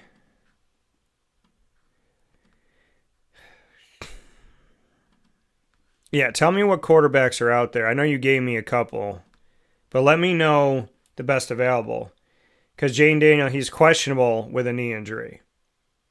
But don't be dropping Jaden Daniels. I'll tell you that. So you need him for a backup. So yeah, let me know who's out there. I know you gave me a couple guys, but let me know the best available. Antonio, your question, you have A.J. Brown. Would you trade A.J. Brown PPR for Garrett Wilson and DK Metcalf? Yes. You're getting 2 for 1? Yeah. Now, I don't think A.J. Brown is a bust that we can call him that yet this season, right? But you can get 2 for 1? Yes. Do it. to answer your question, Antonio. Appreciate the question. And Maddie, let me know the quarterbacks are out there. I'll help you out. Just remember that Jaden is questionable. He may still play. So Jets at the Bucks. Let's take a look at that as it's the next matchup in our schedule inside of the Fantasy Football Power Hour, proudly presented by the Wildcat Sports Pub. Jets first. Speaking of injuries, Justin Fields' concussion has left him questionable for this week. God willing, he'll be okay. If not, the old faithful Tyrod Taylor, he's got an opportunity to come in here and do his thing. Now, backup quarterback. Every quarterback has their guy. Look to the... And so what do I say about backup quarterbacks? Every quarterback has their guy, which means that some names you may not see every week end up having a good week. 2, running back, tight end seem to be the friends of the backup quarterback. 2 things you have to know when a different quarterback steps in. Every quarterback has their guy, and look to the running back and look to the tight end when a backup quarterback comes in. I like Breece Hall in this game. I would imagine Tyrod Taylor is going to try and get the ball to Garrett Wilson. So I'm going to circle Garrett Wilson. They are playing Tampa on the road, though, which I don't like for the Jets, especially without Justin Fields. If he's not able to go. I like Breece Hall the most. I'm going to call Garrett Wilson a wide receiver low end. I mean, I still think he's worth a play because he's Garrett Wilson. But here's the thing. You don't know who Taylor's going to go to. If Taylor is the guy, does Mason Taylor have a good day? Does Jeremy Ruckert have a good day? Does Tyler Johnson, Arian Smith, Alan Lazard, Isaiah Williams, Braylon Allen, Isaiah Davis? Could be anybody. So I don't think there's... In fantasy, you're kind of just spinning the wheel if it's Taylor running this offense. But I'm going to say Breece Hall is still worth the play. And I'm going to give Garrett Wilson a little bit of love here. They're playing Tampa, though. On the other side of it, I like Baker Mayfield in this matchup. I like Bucky Irving. I like Mike Evans. God willing, Chris Godwin will be healthy and ready to go. He's got an ankle injury, so he's questionable. I saw some questions come in, so we'll get to those in a second. Let's take a look at Tampa and their offense. Just the incredible, and the comeback kid, Baker Mayfield, this past week. Shout out to him. Tampa's 2-0. Remember when people were like, what's Tampa going to do without Tom Brady? And then Baker Mayfield came there and said, we're going to keep winning. So Baker, 25 of 38, 215, 2 touchdowns in a road win over Houston. Bucky, 17 for 71, 4.2 a carry. Rashad, 10 for 65, 6.5 a carry and a touchdown. Mike Evans, 11 targets, 5 catches, 56. Bucky out of the backfield, 6 targets, 6 catches, 50 to go with his 71. So he had 121 all-purpose yards offensively. Bucky Irving did. Sterling, 4 catches, 4 targets, 34. Emeka Egbuka in his rookie year, 7 targets, 4 catches, 29 yards in his second ever game in the NFL and a touchdown. Rashad White had 2 catches and 2 targets, only 1 yard, but a PPR. Ryan Miller, 1 catch, and it was a touchdown for 20 yards. Ryan Miller, for you that don't know, he's out of Furman. That's the greatest thing about the NFL is they will find you. Out of Furman, wide receiver, number 81. So in this matchup, I like Baker. I like Bucky. Rashad, I really like Bucky because he's getting involved all over the place. I like Mike Evans. Emeka Egbuka, I'm going to call him a wide receiver 3 in this. And Cade Otton, they're playing the Jets, so maybe you want to call him a low-end tight end 1. I just don't know if I'd be playing him this week. But I do like Bucky and Rashad. I do like Rashad playing the Jets. So, yeah, I like Bucky a lot. I like Rashad, hopefully as a flex running back for you. I like Baker. I like Mike Evans and Emeka Egbuka to flex out as well. We got a bunch of messages that came in. Maddie said, I'm not dropping Daniels and Browning. So these are the quarterbacks that are available. Browning, okay. Russell Wilson, Darnold, Trevor, Mack, Carson Wentz, Tua, Aaron Rodgers, Rattler, Taylor, Mariota, Flacco, and Cam Ward. Okay, So, Maddie, if you're going to pick somebody up, if you're dropping Najee Harris, which I'm okay with, I would say... Good question, Maddie. I mean, I think Carson Wentz might have a good week this week, but if I had to pick of those quarterbacks and what's going on right now, Maddie, I would say, So I would say Rodgers, then Russell. Of those guys. Well, because you said Matt Stafford's out there too, right? Because he's not on this list. I mean, if Matty Stafford's out there, then I'd probably say him. But of the list you gave me, I would say Rodgers, then Russell.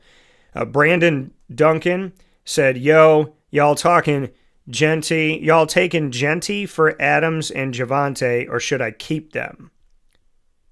What Adams are we talking about, Brandon? Are we talking about Devontae Adams and Javonte Williams?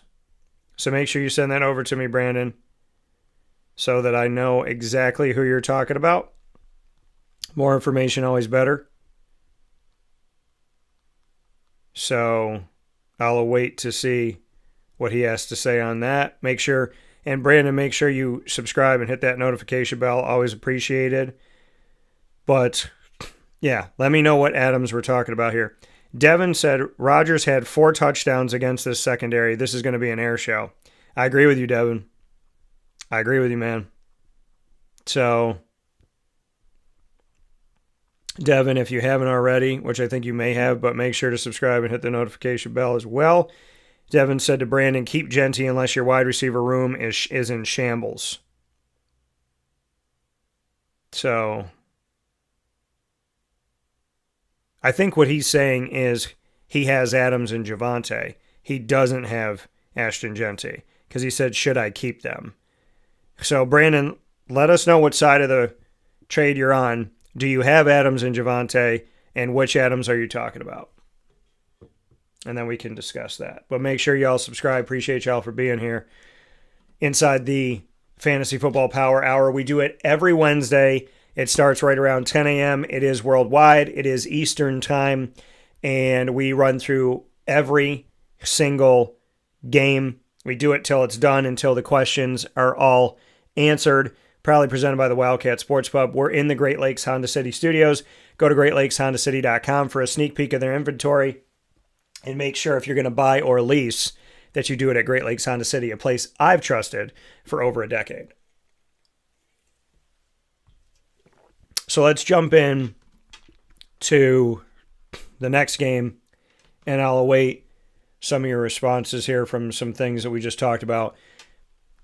The entire AFC South is playing each other. We talked about Texans at Jaguars.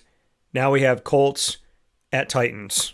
And the way that Daniel Jones has been playing, and the way that the Titans have been playing, this may be a lopsided thing for Indianapolis, or maybe this is where Cam Ward starts to click a little bit here. Now, the team is 0-2, and again, don't freak out, Tennessee. Would I have drafted Cam Ward to lead my franchise? No, I wouldn't. I was not sold on a lot of the quarterbacks this year that people had a lot of hype on. I hope he does well. I don't see him as a long-term answer. They lost to the Broncos on the road 20-12. Maddie said, thanks, you're welcome, sir. And any other questions, feel free to send it in. They lost to the Rams 33-19. Cam hasn't looked great, but again, he's a rookie. It's going to take him time. And you really don't want to put a rookie quarterback out there right out of the gate, right? 31 of 61, 50.8% completion percentage, 287. He has 1 touchdown passing in 2 weeks. So, Tony Pollard's got 152 yards in 2 weeks. That's good. And Calvin Ridley, he's got 84 yards in 2 weeks. Io Manor, 69 yards in 2 weeks. So I don't anticipate a lot coming out of this Tennessee offense. And like I said, I wouldn't have drafted Cam Ward. Because if I'm going to draft a quarterback, number 1 overall, like in my brain, this guy's my franchise face, hopefully for the next decade. I don't think that's going to be the case with Cam Ward. We've seen them move on. They drafted Malik Willis in the first 3 rounds. Didn't work. They drafted Will Levis, who I was not sold on. That didn't work. So hopefully it works out with Cam Ward. I don't see it happening. And I'm just not really sold. Now, the Colts are 2-0 with Daniel Jones. They beat the Broncos 29-28. Broncos are a good team. If people don't think that, then they're not paying attention. And they beat the Dolphins 33-8. They played 2 games at home. Their first game on the road is this week at Tennessee. So, Daniel Jones, 23 of 34, 1 touchdown, no interceptions. Jonathan Taylor, 25 carries, 165 yards, 6.6 yards a carry. Daniel Jones had 6 carries for 2 yards, 0.3 yards a carry, but he had a rushing touchdown. Tyler Warren, who I've been watching, 7 targets, I've been hoping for him, 4 catches, 79 yards, led the team this past week in the win over the Broncos. Alec Pierce, 5 targets, 4 catches, 68. Josh Downs, 8 targets, 6 catches, 51. Jonathan Taylor out of the backfield, caught both thrown his way, had a receiving touchdown, and 50 yards on 2 catches. That means that Jonathan Taylor had 215 all-purpose yards for Indy this past week. Shout out to him. Michael Pittman Jr., 5 targets, 4 catches, 40 yards in this past game for Indianapolis. So I'm leaning on Indy. If you have injured quarterbacks, maybe this is the week you play Daniel Jones. I'm probably not playing Daniel Jones, but I'm just saying he's playing a Tennessee team that I don't really see a lot of positive things happening right now. So I think they're going to air it out. But I like Jonathan Taylor. I think they're going to do both. I just think they're going to take it to him. I like Jonathan Taylor in the game. I'm going to call Michael Pittman Jr. a flex 3, Pierce a flex 3, because you don't know where the ball is going to go. There's going to go to somebody. But if I had to pick anyone, I'd pick Tyler Warren. I like Jonathan Taylor and Tyler Warren for Indy in fantasy the most as ones. And then Michael Pittman and Alec Pierce, you're kind of rolling the dice. For Tennessee, I mean, you can try Tony Pollard as a flex running back 3. There's nobody I trust on Tennessee right now, fantasy-wise, to put out there. Let's get to Devin's thought here. Devin said, I got a packed wide receiver room and a 10-man. He's got Jamar Chase, Emeka Ibuka, Jamison Williams, Devontae Adams, Deebo Samuel, running back Achane, Bucky Irving, Tyrone Tracy, and Bajal Tutin. Move Depot high, got an offer for Henderson and some fab. So what's the offer? Is the offer for Debo, Devin? Tell me if the offer's for Debo. And let me know what the offer is in its entirety. And are you talking about moving Debo? Because that's all important here. So, yes, okay. So you would be moving Debo. So what's the I want to know the overall offer, like everything that they're offering you for Debo. Just out of curiosity. Next game we're going to go to, ironically, the Raiders. So going up against the Commanders on the road in our nation's capital, Washington, D.C. And every time I do it, I take no credit for it. I just give an ode back to someone I've gotten to meet, talk with, and had a wonderful exchange with, and that being Chris the Boomer Berman. So, the Boom. Love the Boom. So let's jump into this matchup here. And Devin said, moving Debo, I'm 2-0.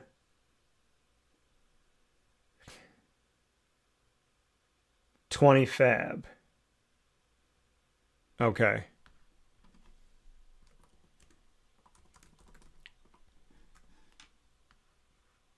So you get your free agent budget. So what are they doing? They want to give you Henderson and they want to give you $20 in the free agency budget. Is that what we're saying here? Let me know. Because I know you just said 20 fab in the comments here. So They want to give you $20 to work in free agency and Henderson. So just let me know on that. Let's go to the Raiders and the Commanders. Raiders first. Geno Smith, man, this offense, he was trying to get some things going, but that was kind of a tough game to watch on Monday Night Football. So they lost 20-9, could not get in the end zone. Speaking of the Raiders, Geno, 24 of 43, 180, 3 interceptions, no touchdowns. Genty, 11 for 43, 3.9 a carry. Geno had 5 carries, 20 yards, 4 yards a carry. Jacoby, 12 targets. Great PPR guy when he was a Patriot. Great PPR guy as a Raider. 12 targets, 6 catches, 68. He led the team in all those categories. Brock Bowers, 8 targets, 5 catches, 38. Just got to get these guys in the end zone. That's the issue. So Genty had 3 catches out of the backfield on 4 targets. So the Raiders playing up against Washington's, you're going up against Washington's defense, so it's not like meant to be a fun day for you. But I like Ashton Genty if I have. It would be Genty and Brock Bowers and Jacoby Myers because he's a PPR guy. Now, they might play Kenny Pickett at some point, and God willing, Aiden O'Connell will get back. I said he was an NFL quarterback. He's started in the NFL in his young career. He has a wrist injury. He may come back week 5. Hopefully he will, if not earlier, because they need help. I don't know if Geno's going to be the starter for the rest of this season. So, but I like Genty and I like Bowers and I like Jacoby because PPR. Now, but every quarterback has their guy, so we'll see what they do with Geno. I would imagine they're going to run Geno, but maybe if Geno struggles and starts throwing more picks, they might go to Pickett during the game. So just monitor that. Jaden Daniels is questionable with a knee injury, but if he's able to go, then Jaden Daniels is good for this game. Ja'Cory Krosky-Merritt, I like him in this game. Terry McLaurin, I like in this game. I like Debo because Debo's Debo, and whether it's Daniels or Mariota, they might just pitch the ball to him, let him run. And Zach feels so good at Ertz. I'm going to call him a minute. I like Zach Ertz. If it's the backup quarterback, what I tell you, backup quarterback, look to the running back, look to the tight end. So if it's Mariota, I just want to look at the recent numbers for Zach Ertz. 8 targets, 6 catches, 64 yards, and a touchdown. That was with Jaden Daniels, but still, I like Ertz. They're playing the Raiders. I think this game is going to be all Washington. Genty might do some things, but I think this game is going to be all Washington. And I like Brock Bowers, but, you got to get a quarterback that can get that guy in the end zone. So Devin said, total budget, $100, offering $20 on top of, I'm guessing that's Travion Henderson. He said, appreciate the interaction, liked and subscribed. Yeah, man, happy to help you. So should you move Debo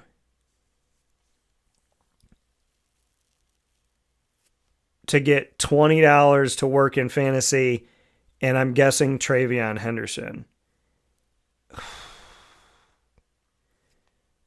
Devin, to answer that question, I want to know who's available for your $20. That's going to help me. Because I don't really like you moving Debo, because Debo does so many different things. But let me know who's available, like who you're thinking of spending the $20 on in free agency, who's out there. That'll help me out.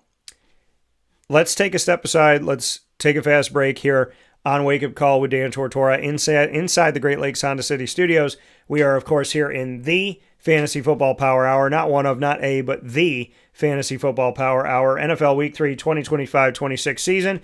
Proudly presented by the Wildcat Sports Pub, 3680 Milton Avenue, Camillus, New York. Head out to the Wildcat to watch all of your games and to keep track of your fantasy team.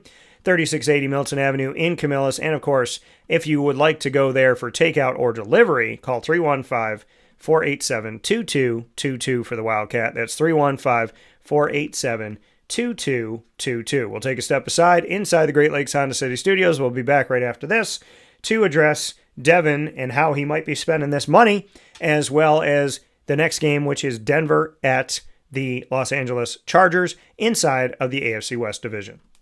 Avicoli's restaurant, located on 7839 Oswego Road in Liverpool, New York, has been serving our community for decades. Your place to go for home cooking on the corner of Route 57 and Wetzel Road is just minutes from Liverpool High School. And every single month, Wake Up Call with Dan Tortora is on site, on location, with Liverpool sports, student athletes, coaches, and administration telling their stories throughout the year. We look forward to seeing you on site at Avicoli's for their casual pizza side, their fine dining, as well as their bar. And of course, you can order online at myavicolis.com. That's myavicollis.com. For takeout delivery and catering, call 315-622-5100. That's 315-622-5100. Come on into the neighborhood spot Avicoli's, open 7 days a week in Liverpool, New York.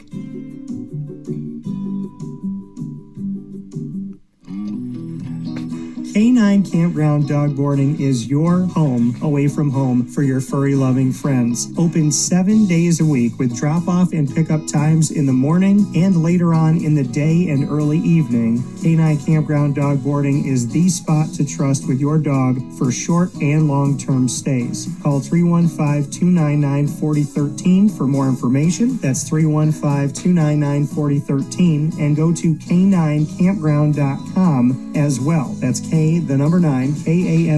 ground.com, where you will find all of the information on their different cabins, which include the classic cabin, executive cabin, grand cabin, and luxury cabin. K9 Campground Dog Boarding, where your dog will have indoor and outdoor areas as well as their own private cabin for any size, any breed, as well as dogs with different needs. Dog parents and dogs alike choose K9 Campground Dog Boarding. Isn't that right, Lily?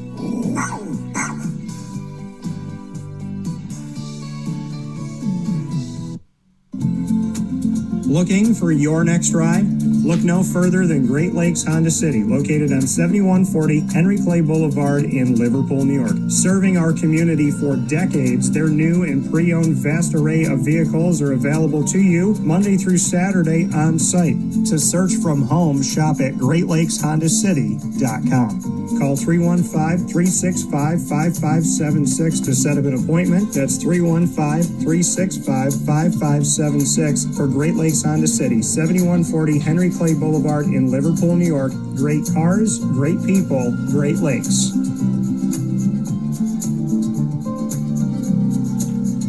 Carvel DeWitt, it's what happy tastes like. Do you know why? Because we make ice cream. Creamy, rich, flavorful ice cream. Not yogurt or iced milk like some of our competitors. Ice cream.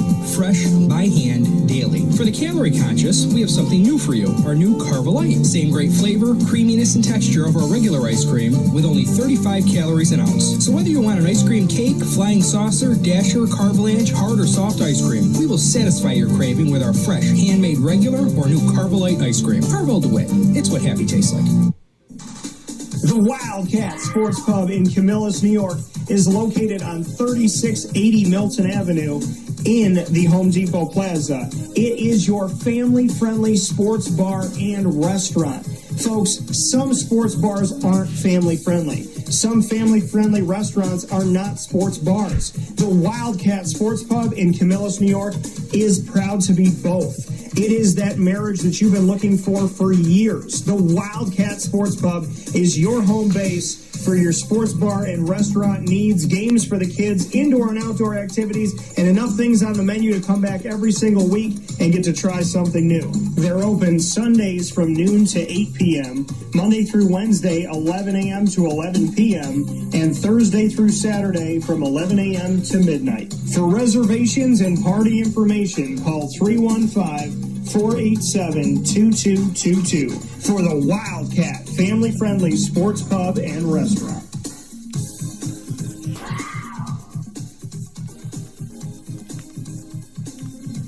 GG Cards and Breaks. Like, comment, subscribe. GG Cards and Breaks coming to you on 639 Delmar Place in Syracuse, New York. right off of Teal Ave. We talk about all of these fantasy football players, right? The teams we love, the players we love. Well, you can go to GG Cards and Breaks and get the cards of these players and these teams by simply going to 639 Delmar Place in Syracuse, New York.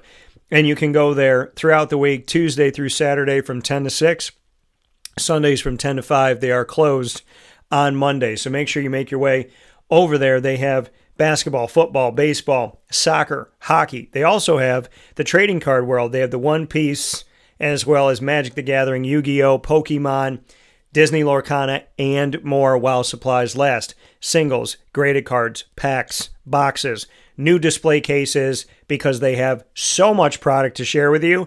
They now needed more cases, and they needed to essentially find ways to get more of their inventory in front of you. You will never, ever be sad that your kid spirit went over to GG Cards and Breaks. Whether you are a kid or you're an adult that wants to stay a kid throughout your life.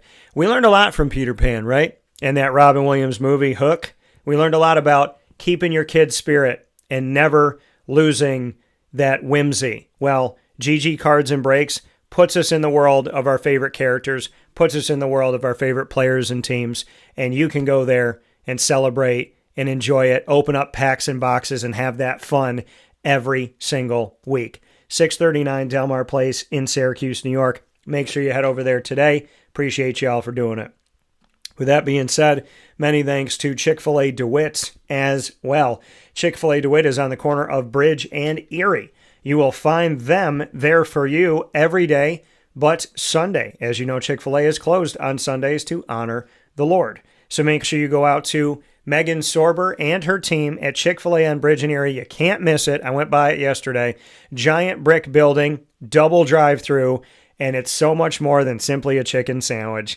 Chick-fil-A is a special place with special people, high-caliber team member service, serving our community of Central and Upstate New York, and they are a little over a month old at this location. We look forward to seeing you out at Chick-fil-A DeWitt today.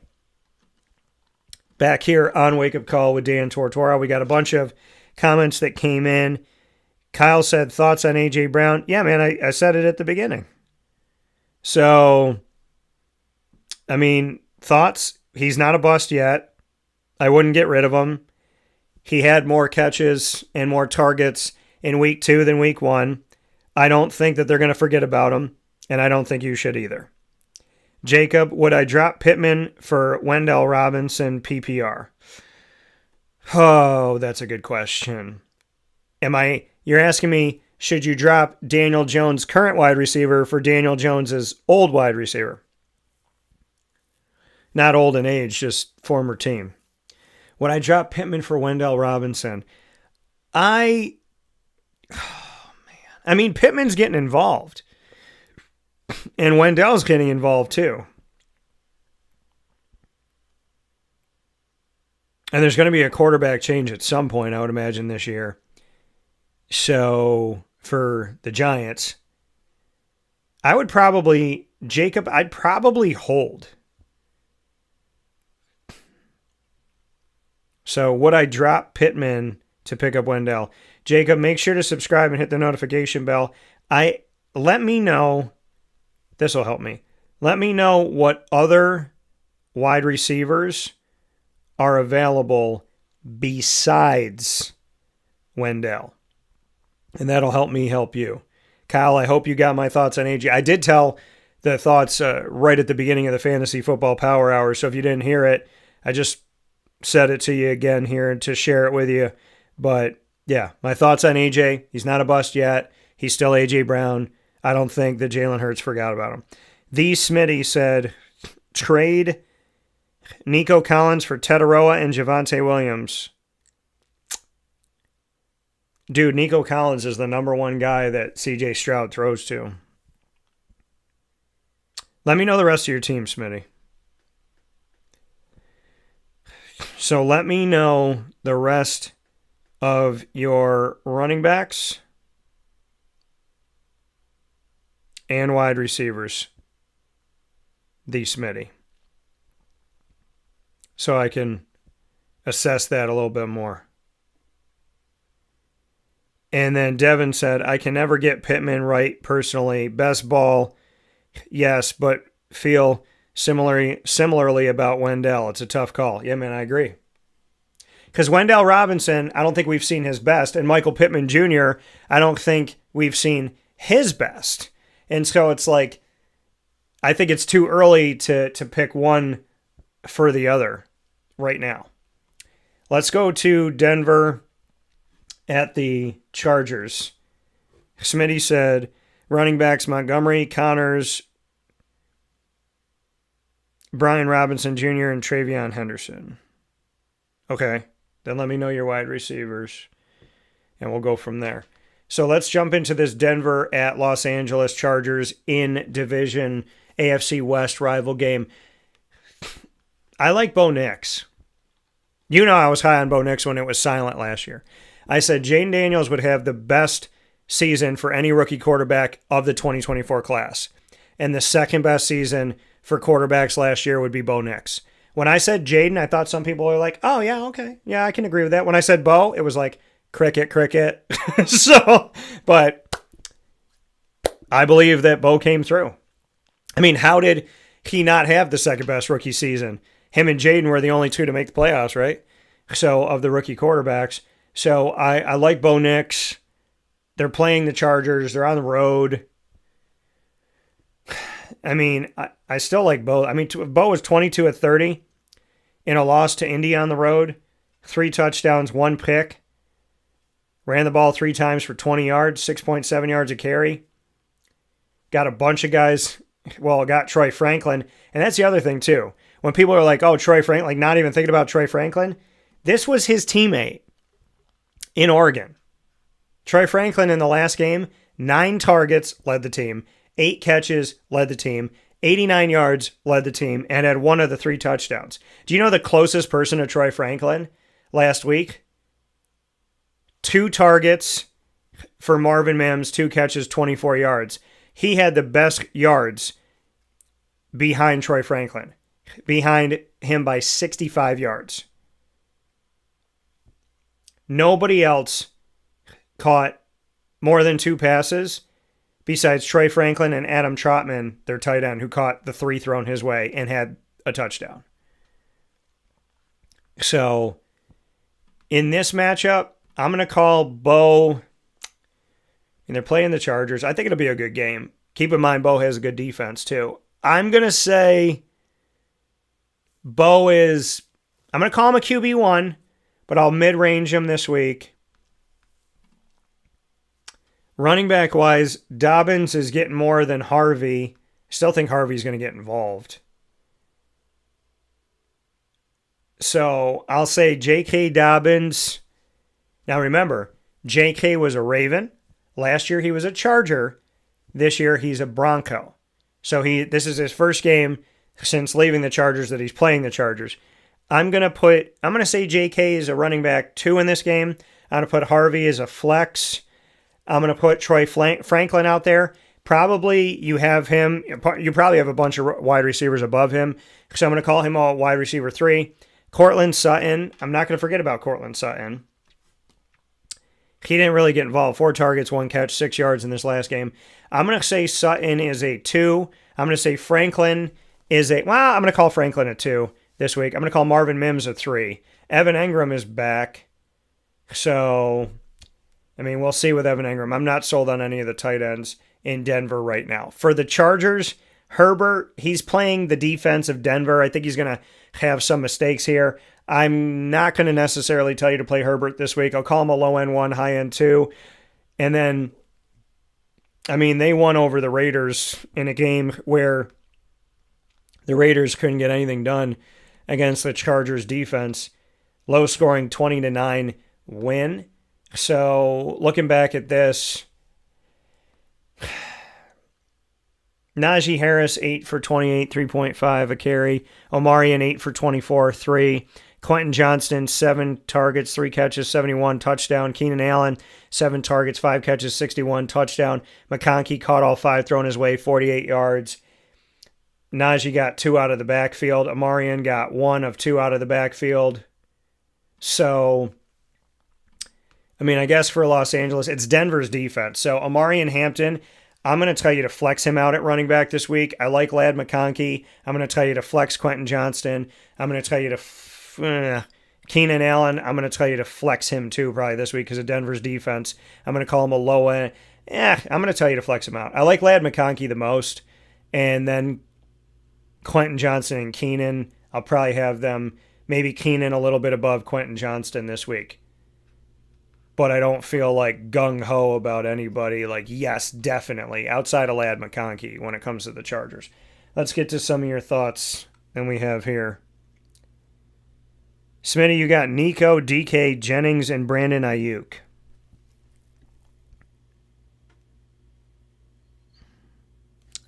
So you said trade Nico for Tataroa and Javante. I don't want you to get rid of Nico. Like, I like Tataroa, but see, Smitty, see if he'll take something other than Nico.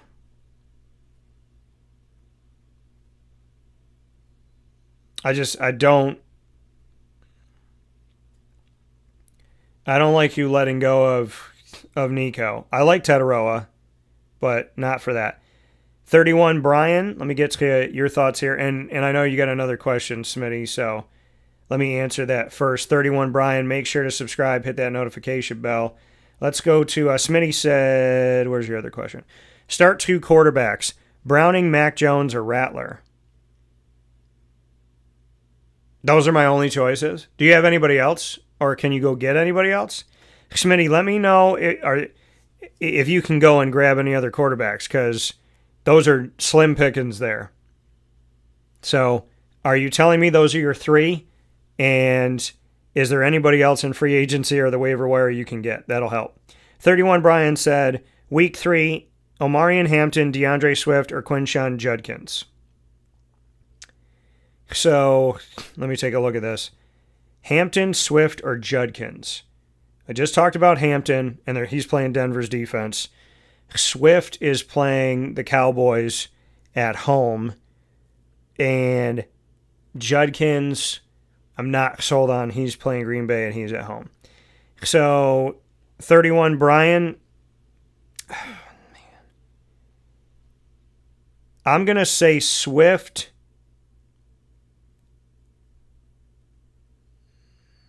Man, that's tough. I'm going to say Swift and Hampton, good question, are close for me. I'll lean a little bit more on Swift. But that's tough. I don't trust Dallas's defense, but yeah, I'll lean a little bit more on Swift. Jacob said, Mooney, Wendell, Naylor, Palmer, Diami Brown are the best wide receivers available. So would I drop Pittman for Wendell? Okay, so you got Pittman, and you can pick up Mooney, no, Wendell, Naylor, Palmer, Diami Brown. I'd probably hold on to Pittman for now, Jacob. Because you don't know what he's going to do with Daniel Jones. So I'd say hold on to Pittman because he's getting a little more involved. Right? I don't think his numbers were terrible for this past week. And then Alex just traded Marv and Brees. So is that Marvin Harrison Jr., I'm guessing, for Omarion, and then traded Connor and Mason for Bucky. Thoughts? So you traded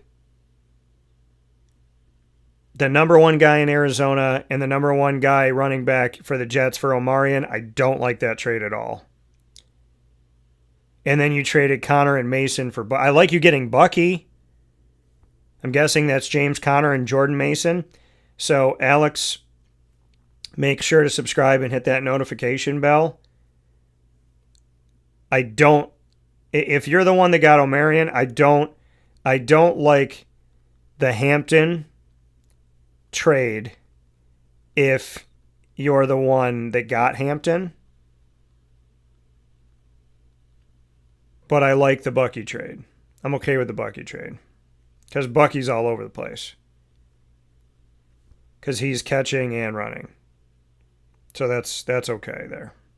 But I don't like the Hampton trade. If you're the one that got Hampton. So Jacob said, Fields was just ruled out. Who should I pick up? Best options are Geno, Tua, Darnold, Rodgers, and Lawrence. Jacob, I would say Rodgers. Because he's not only delivering the ball, but I think he's going to have a good year this year. I predicted that going in. He's shown it so far, and he spreads the ball around. Smitty said, I have to decide from those quarterbacks. My starters are hurt, Daniels and Purdy. Well, Daniels, Smitty, is questionable. If Daniels is able to go, then we don't even have to worry about this. But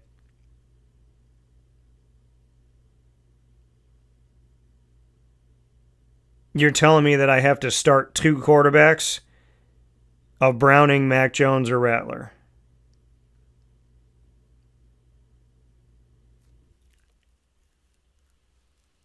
So, Smitty, are those the only quarterbacks available, was my question.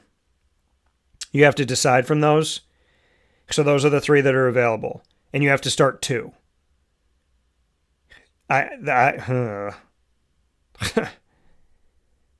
Oh, boy.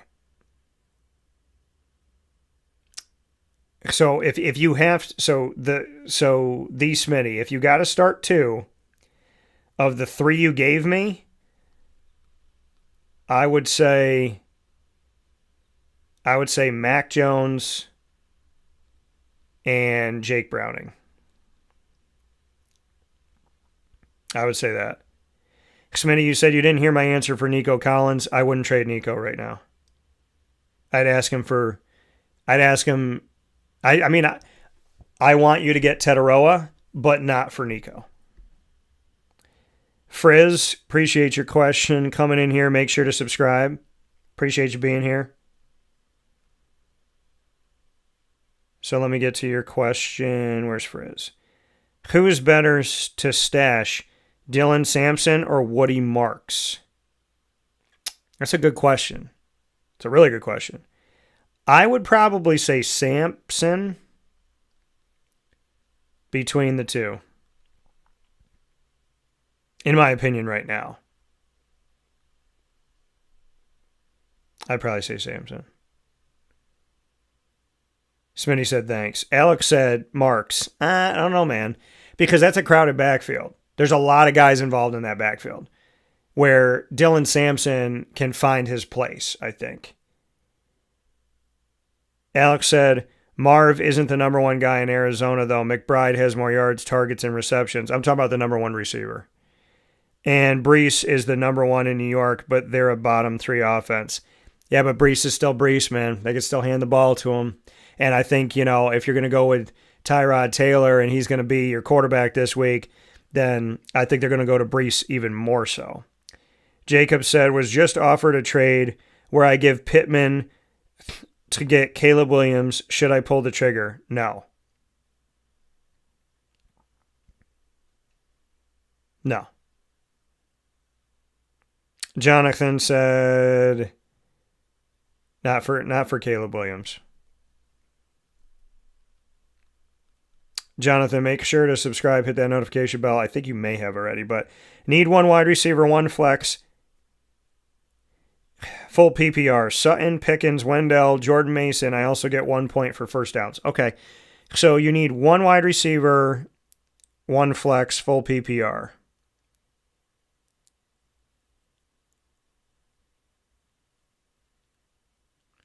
Okay, Jacob, you said you got to pick up a quarterback. Jacob, let me know what quarterbacks are available before you make that trade. I would make that trade. Okay, if you need a quarterback with Fields out, I would respond to that person and I would ask them for Caleb and somebody else. Or you can just tell me what quarterbacks are out there and maybe we don't have to make the trade. But if you're interested in Caleb Williams, I would want them to sweeten the pot and give you something else. Sutton, Pickens, Wendell, Jordan Mason. I also get one. Okay, so you need one wide receiver and one flex. So, Jonathan, are you asking me, because you said one wide receiver, one flex, Jordan Mason's a running back. So, are you telling me that Jordan Mason is your only choice at flex? I mean, between Pickens, Wendell, and Sutton, I'm going to tell you Pickens right now. Pickens, then Wendell, if I'm picking wide receivers. For you, Jonathan. Jacob said, I did. You said grab Rodgers. Okay. Then what are we worried about? If you grabbed Rodgers already, there's no need to go get Caleb.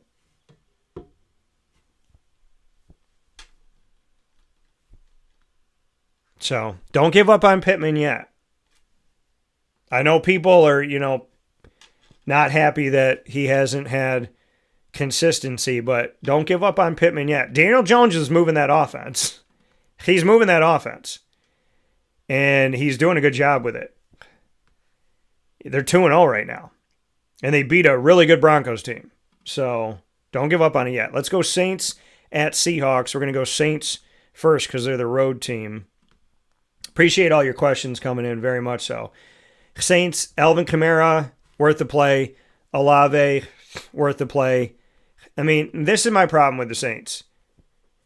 Number one, I don't think that they're going to have the same quarterback for all 17 games. Not injury-wise. I just don't think they will. The team is 0-2. They've lost to 2 teams in the NFC, which is where they play. And Rattler did have 3 touchdowns in the last game. It was 25-34. Yeah, I mean, I like Olave. I like Rashid Shaheed. I like that Juwan Johnson is getting involved. Again, if there's a quarterback that is going to consistently go to Juwan Johnson, that's a good thing. Because Juwan is talented, but they've had so many different quarterbacks that there's been no consistency with Juwan, which stinks for Juwan and people that take a chance on Juwan, because I think that he could be the number 1 tight end. He had 9 targets, 5 catches, touchdown, 49 yards in this last game. So I like Juwan Johnson in the game against the Seahawks. I'm going to call him a mid-range tight end 1. I like Olave. I like Shaheed as a low-end 2, high-end 3. I like Kamara. On the other side of it, for the Seattle Seahawks, and Jacob, I did see your comment come in here, so I'll get to that in just 1 second. Seattle, to look at their side, they got the 12th man, but the 12th man this season, they didn't get a win when they had the 12th man there. They did beat the Steelers, though, and that was a really good win on the road, because I think the Steelers are going to be a playoff team. So Darnold, 2 touchdowns, 2 interceptions, 22 of 33, 295. Kenneth Walker, he did well, 105, 13 carries, 8.1 yards a carry, and a touchdown. Love Kenneth Walker, covered him in college. And Jigba had over 100 yards receiving. Love him too. Cooper Kupp had 90 yards receiving. So, yeah, I mean, I'm going to say play Cooper, play Jackson Smith and Jigba, play Kenneth Walker III. Zach Charbonnet, he's not getting, 15 carries, 10 yards. 0.7 yards a carry, and you got over 100 from Kenneth Walker. That's why I'm not sold on Charbonnet right now. So I'd probably stay away from him in this game. We're going to go to Dallas and Chicago in a second. What'd Jacob say? I didn't grab Rodgers. You told me like 3 minutes ago when I listed the top 5 quarterbacks available. Oh, well, I would grab Rodgers. So, yeah. Hold on to Pittman for now. And I would grab Rodgers. Yeah, grab Rodgers. For you, Jacob. Because he's looking good, man. Jonathan said, basically was wondering if you would flex Jordan Mason over one of those wide receivers because Jones is out and I get points for first downs and also like half a point per rush attempt. Yeah. So, Jonathan, to answer your question, I would go Pickens for your wide receiver and Mason for your flex. I'm okay with that because I do, again, it's a backup quarterback. So I think, he may lean on Mason, but the fact that you get half a point per rush attempt, that makes it a little more enticing for me. I like Pickens and Wendell, the 2 of them, but I'd probably go based on what you've given me, the information. I'd probably go Pickens and Mason this week for you, Jonathan.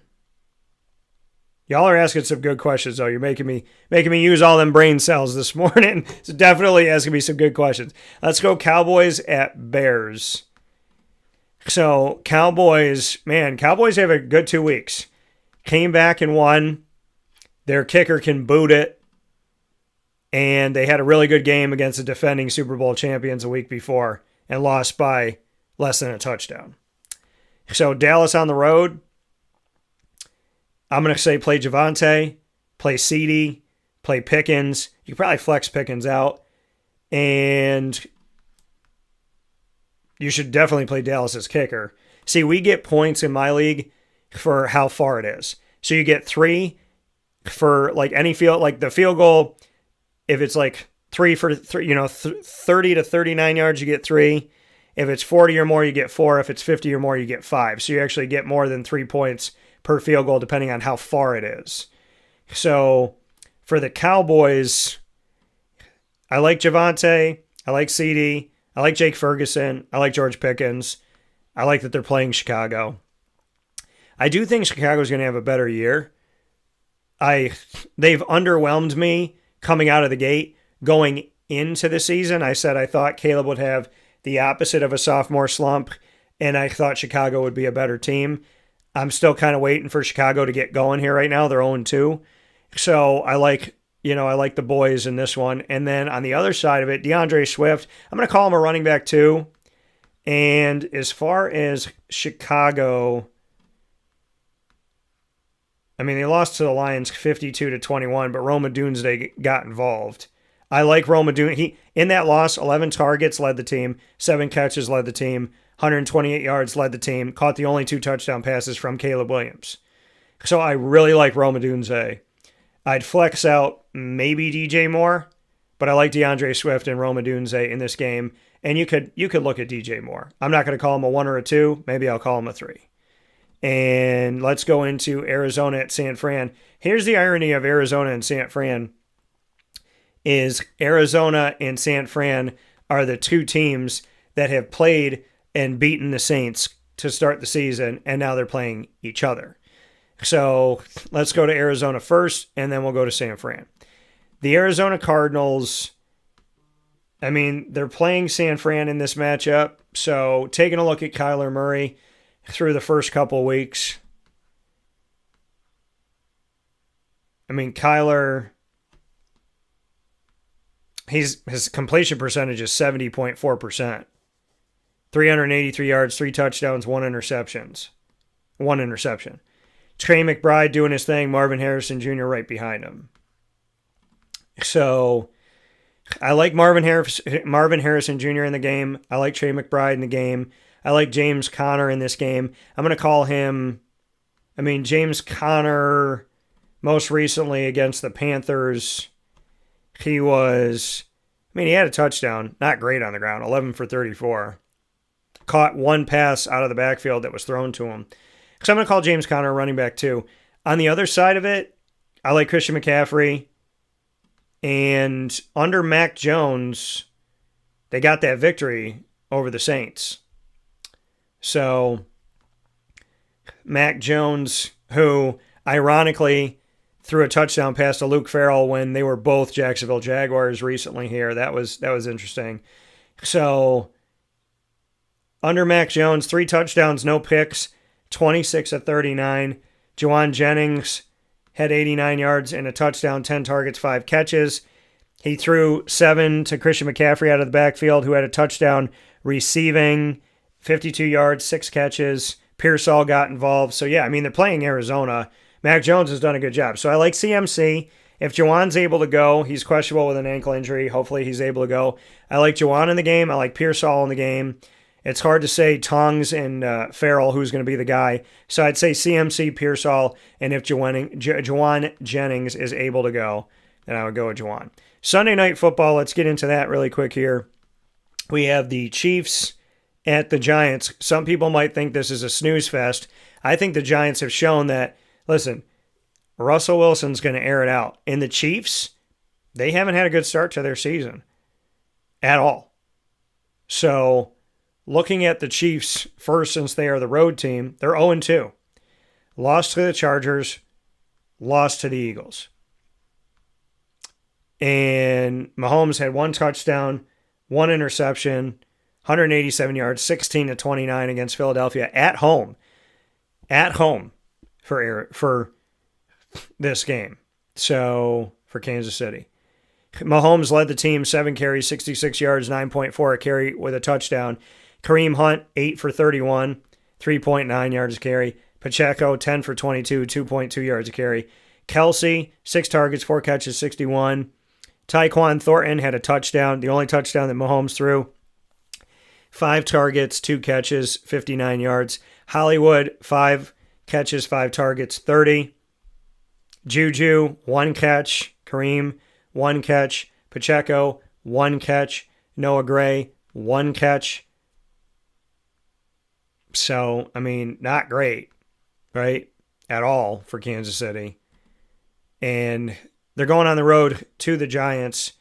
If they lose this game, man, people are going to be having a fire sale of Kansas City jerseys. But I like Kelsey in the game. I like Mahomes because we know he's going to throw it. Worthy has a labrum injury with his shoulder. He's questionable to play in this game, so monitor that. I'm not going to put any receiver out there as a 1 for Kansas City. Pacheco, I'll call him a running back 2. Hopefully you can flex him out instead as a 3. I'll say Mahomes and Kelsey. For the Giants, they got nothing to lose. They're 0-2 as well. Cam Scatterbo, I like Scats. Put him out there as a running back 3. I like Neighbors. I like Wendell Robinson as a running back, as a wide receiver 3. I'm not going to tell you to play Russell Wilson, but I do think he's going to air it out. So he's another guy to look for. And really quick here for the Lions and Baltimore, knee-jerk reaction. Obviously play the running backs. For the Lions, play Derrick Henry. You already know to go out there and play Lamar Jackson. So those are definites for this Lions at Ravens game. Can't wait to see it on Monday night. And I appreciate you being here every Wednesday for fantasy football content on Wake Up Call. I'm going to go a little bit deeper into this matchup, though. And we'll go with the Lions first since they're the road team. And then we'll get into Baltimore. Smitty, I saw your question. I will get to it in 1 second. So the Lions, they definitely roared in week 2. Losing 27-13 at the Packers in division. They stayed in division in the NFC North and let the Bears hear it 52-21. The Bears got all that smoke from the Lions. 5 touchdowns for Jared Goff, no interceptions, 23-28, 334. Gibbs had a touchdown. Montgomery had a touchdown. It's like Oprah. You get a touchdown, and you get a touchdown, and Jameson Williams got a touchdown, and Amon-Ra St. Brown got 3 touchdowns, and Brock Wright got a touchdown. So, do I think it's going to be as easy against Baltimore? Nah. So, but I do think, I'm going to call Jared Goff a low-end 1, high-end 2 quarterback this week. I like Gibbs. I like Montgomery. I like Amon-Ra St. Brown. I like Jameson Williams. I'm going to call him a wide receiver 3 this week just because, he's not always consistent. And Sam Laporta, I'm going to call him a low-end 1, high-end 2 at tight end. On the other side for Baltimore, Lamar Jackson, yes. Derrick Henry, yes. Zay Flowers, I'm going to relegate him to a running back or wide receiver 2. And outside of that, they played the Browns last week, and I expect them to win that game. So, Mark Andrews really hasn't gotten that involved, and he's playing Detroit. So, I'm going to say DeAndre Hopkins, wide receiver 3, and I'm going to say Zay Flowers, wide receiver 2. Rashad Bateman, I'll also call a wide receiver 3, and that'll be my final thoughts for this week as we've run through all of the games here on Wake Up Call inside of the Fantasy Football Power Hour, proudly presented by the Wildcat Sports Pub, 3680 Milton Avenue in Camillus, New York. The Smitty, start 2 wide receivers, Jennings, Nico, DK. Nico and DK. is who I'll tell you for this. If Jawan Jennings is healthy, they're playing Arizona and they're at home. That's such another tough question. I'm going to say Nico and a healthy Jawan. But you have to monitor Jawan Jennings. DK, I say if Jennings stays on the injury report. And of course, if he doesn't play. So thank you for the question, Smitty. Thank you all for your questions today. Thank you for making me think. Jacob, make sure to pick up Rogers. And thank you all for bringing it all, as you always do every single week. Awesome questions. Awesome to get to know you all. Thank you all for subscribing. The Fantasy Football Power Hour, proudly presented by the Wildcat Sports Pub. We promised you an hour. We gave you almost an hour and a half today.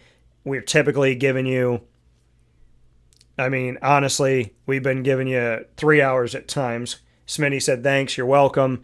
So thank you for being here. Proudly presented by the Wildcat Sports Pub. Watch the games at the Wildcat every single week. If you're watching them at home, order from the Wildcat, Takeout and Delivery, 315-487-2222. That's 315-487-2222. Inside the Great Lakes Honda City Studios, thanks for being with us. Up and down the East Coast, Midwest, West Coast, all around the globe on YouTube.com and Facebook.com, both /WakeUpCallDT, and on WakeUpCallDT.podbean.com for internet streaming radio. We always appreciate you being here. Tell your family, friends, coworkers, and colleagues where to be and where to subscribe Monday through Friday from 9 a.m. to 11 a.m. and beyond 11 a.m. because we always go past. Many thanks to everybody on Amazon Music, Audible, iHeartRadio, iTunes, and Apple Podcasts, Player FM, Podbean, Podchaser.com, Podvine, Spotify, TuneIn, and YouTube. All you got to do is search Wake Up Call with Dan Tortora, or one word, Wake Up Call DT. Make sure to subscribe and follow us there. And of course, many thanks to our entire team of Central and Upstate New York partners: Great Lakes Honda City, Carvel DeWitt, the Wildcat Sports Pub, GG Cards and Brakes, Myers Creek with 2 locations, 33 Rippleton Road out in the country in Cazenovia, and of course in Syracuse at the Inner Harbor, where we have our Wake Up Call game day broadcast for Syracuse football home games all throughout the Syracuse football 2025 season, and that is on 720 Van Rensselaer Street in Syracuse, New York.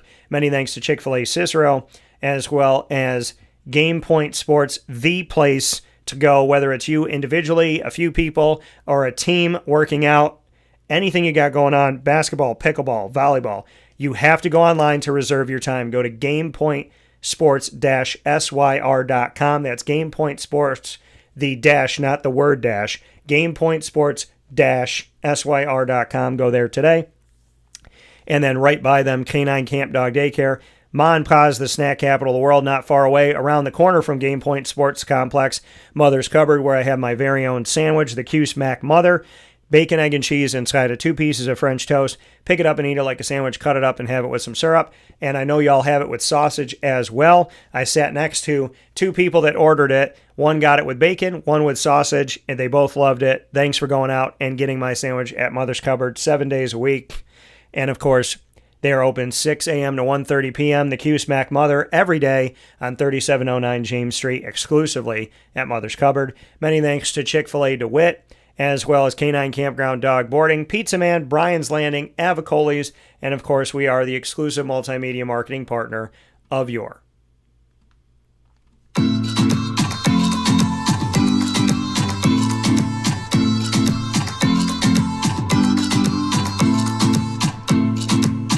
Brian and Stratton College Bobcats of Syracuse. Find the Bobcats every single month on Wake Up Call with Dan Tortora in what we call the Bobcat Buzz, with student athletes, coaches, administration, and alumni joining the show. We got a great special coming up for you in the not too distant future. Stay close to Wake Up Call to find out when you're going to be able to watch and listen to that. Always appreciate everything we get to do with Brian and Stratton College of Syracuse. So make sure you check us out on youtube.com/Wake Up Call DT. Click subscribe, hit the notification bell, and find our BSC Syracuse playlist The Bobcats are also on wakeupcalldt.com's homepage and underneath the exclusive partners tab. For more information, go to syracuse.bscbobcats.com and go Bobcats.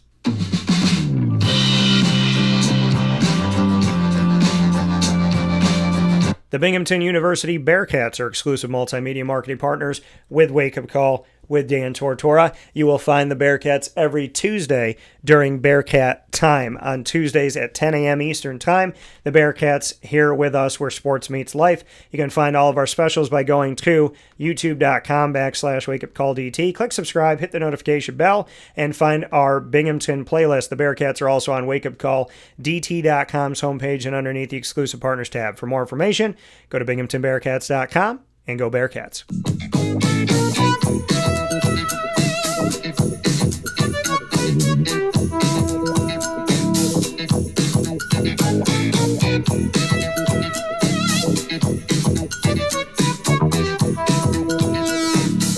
How do you not dance to that music? The Laser Lounge here with our exclusive multimedia marketing partnership with the Onondaga Community College Lasers. You'll find the Laser Lounge every other Wednesday at 9 a.m. Eastern Time, so bi-monthly here on Wake Up Call, including today, where we got to feature OCC Lasers women's soccer with their head coach, Sean St. Dennis, as well as their goalkeeper, Gianna Wood, honoring Ava Wood in what's coming up with the Queen of the Hill Cup between SUNY ESF and OCC this Thursday, September 18th at 5 p.m., as well as speaking on the stories and the journeys of Sean St. Dennis and Gianna Wood. You can find all of our specials with OCC in the Laser Lounge by going to youtube.com/wakeupcalldt. Click subscribe, hit the notification bell, and find our OCC playlist. You will also find the Lasers on wakeupcalldt.com's homepage and underneath the exclusive partners tab.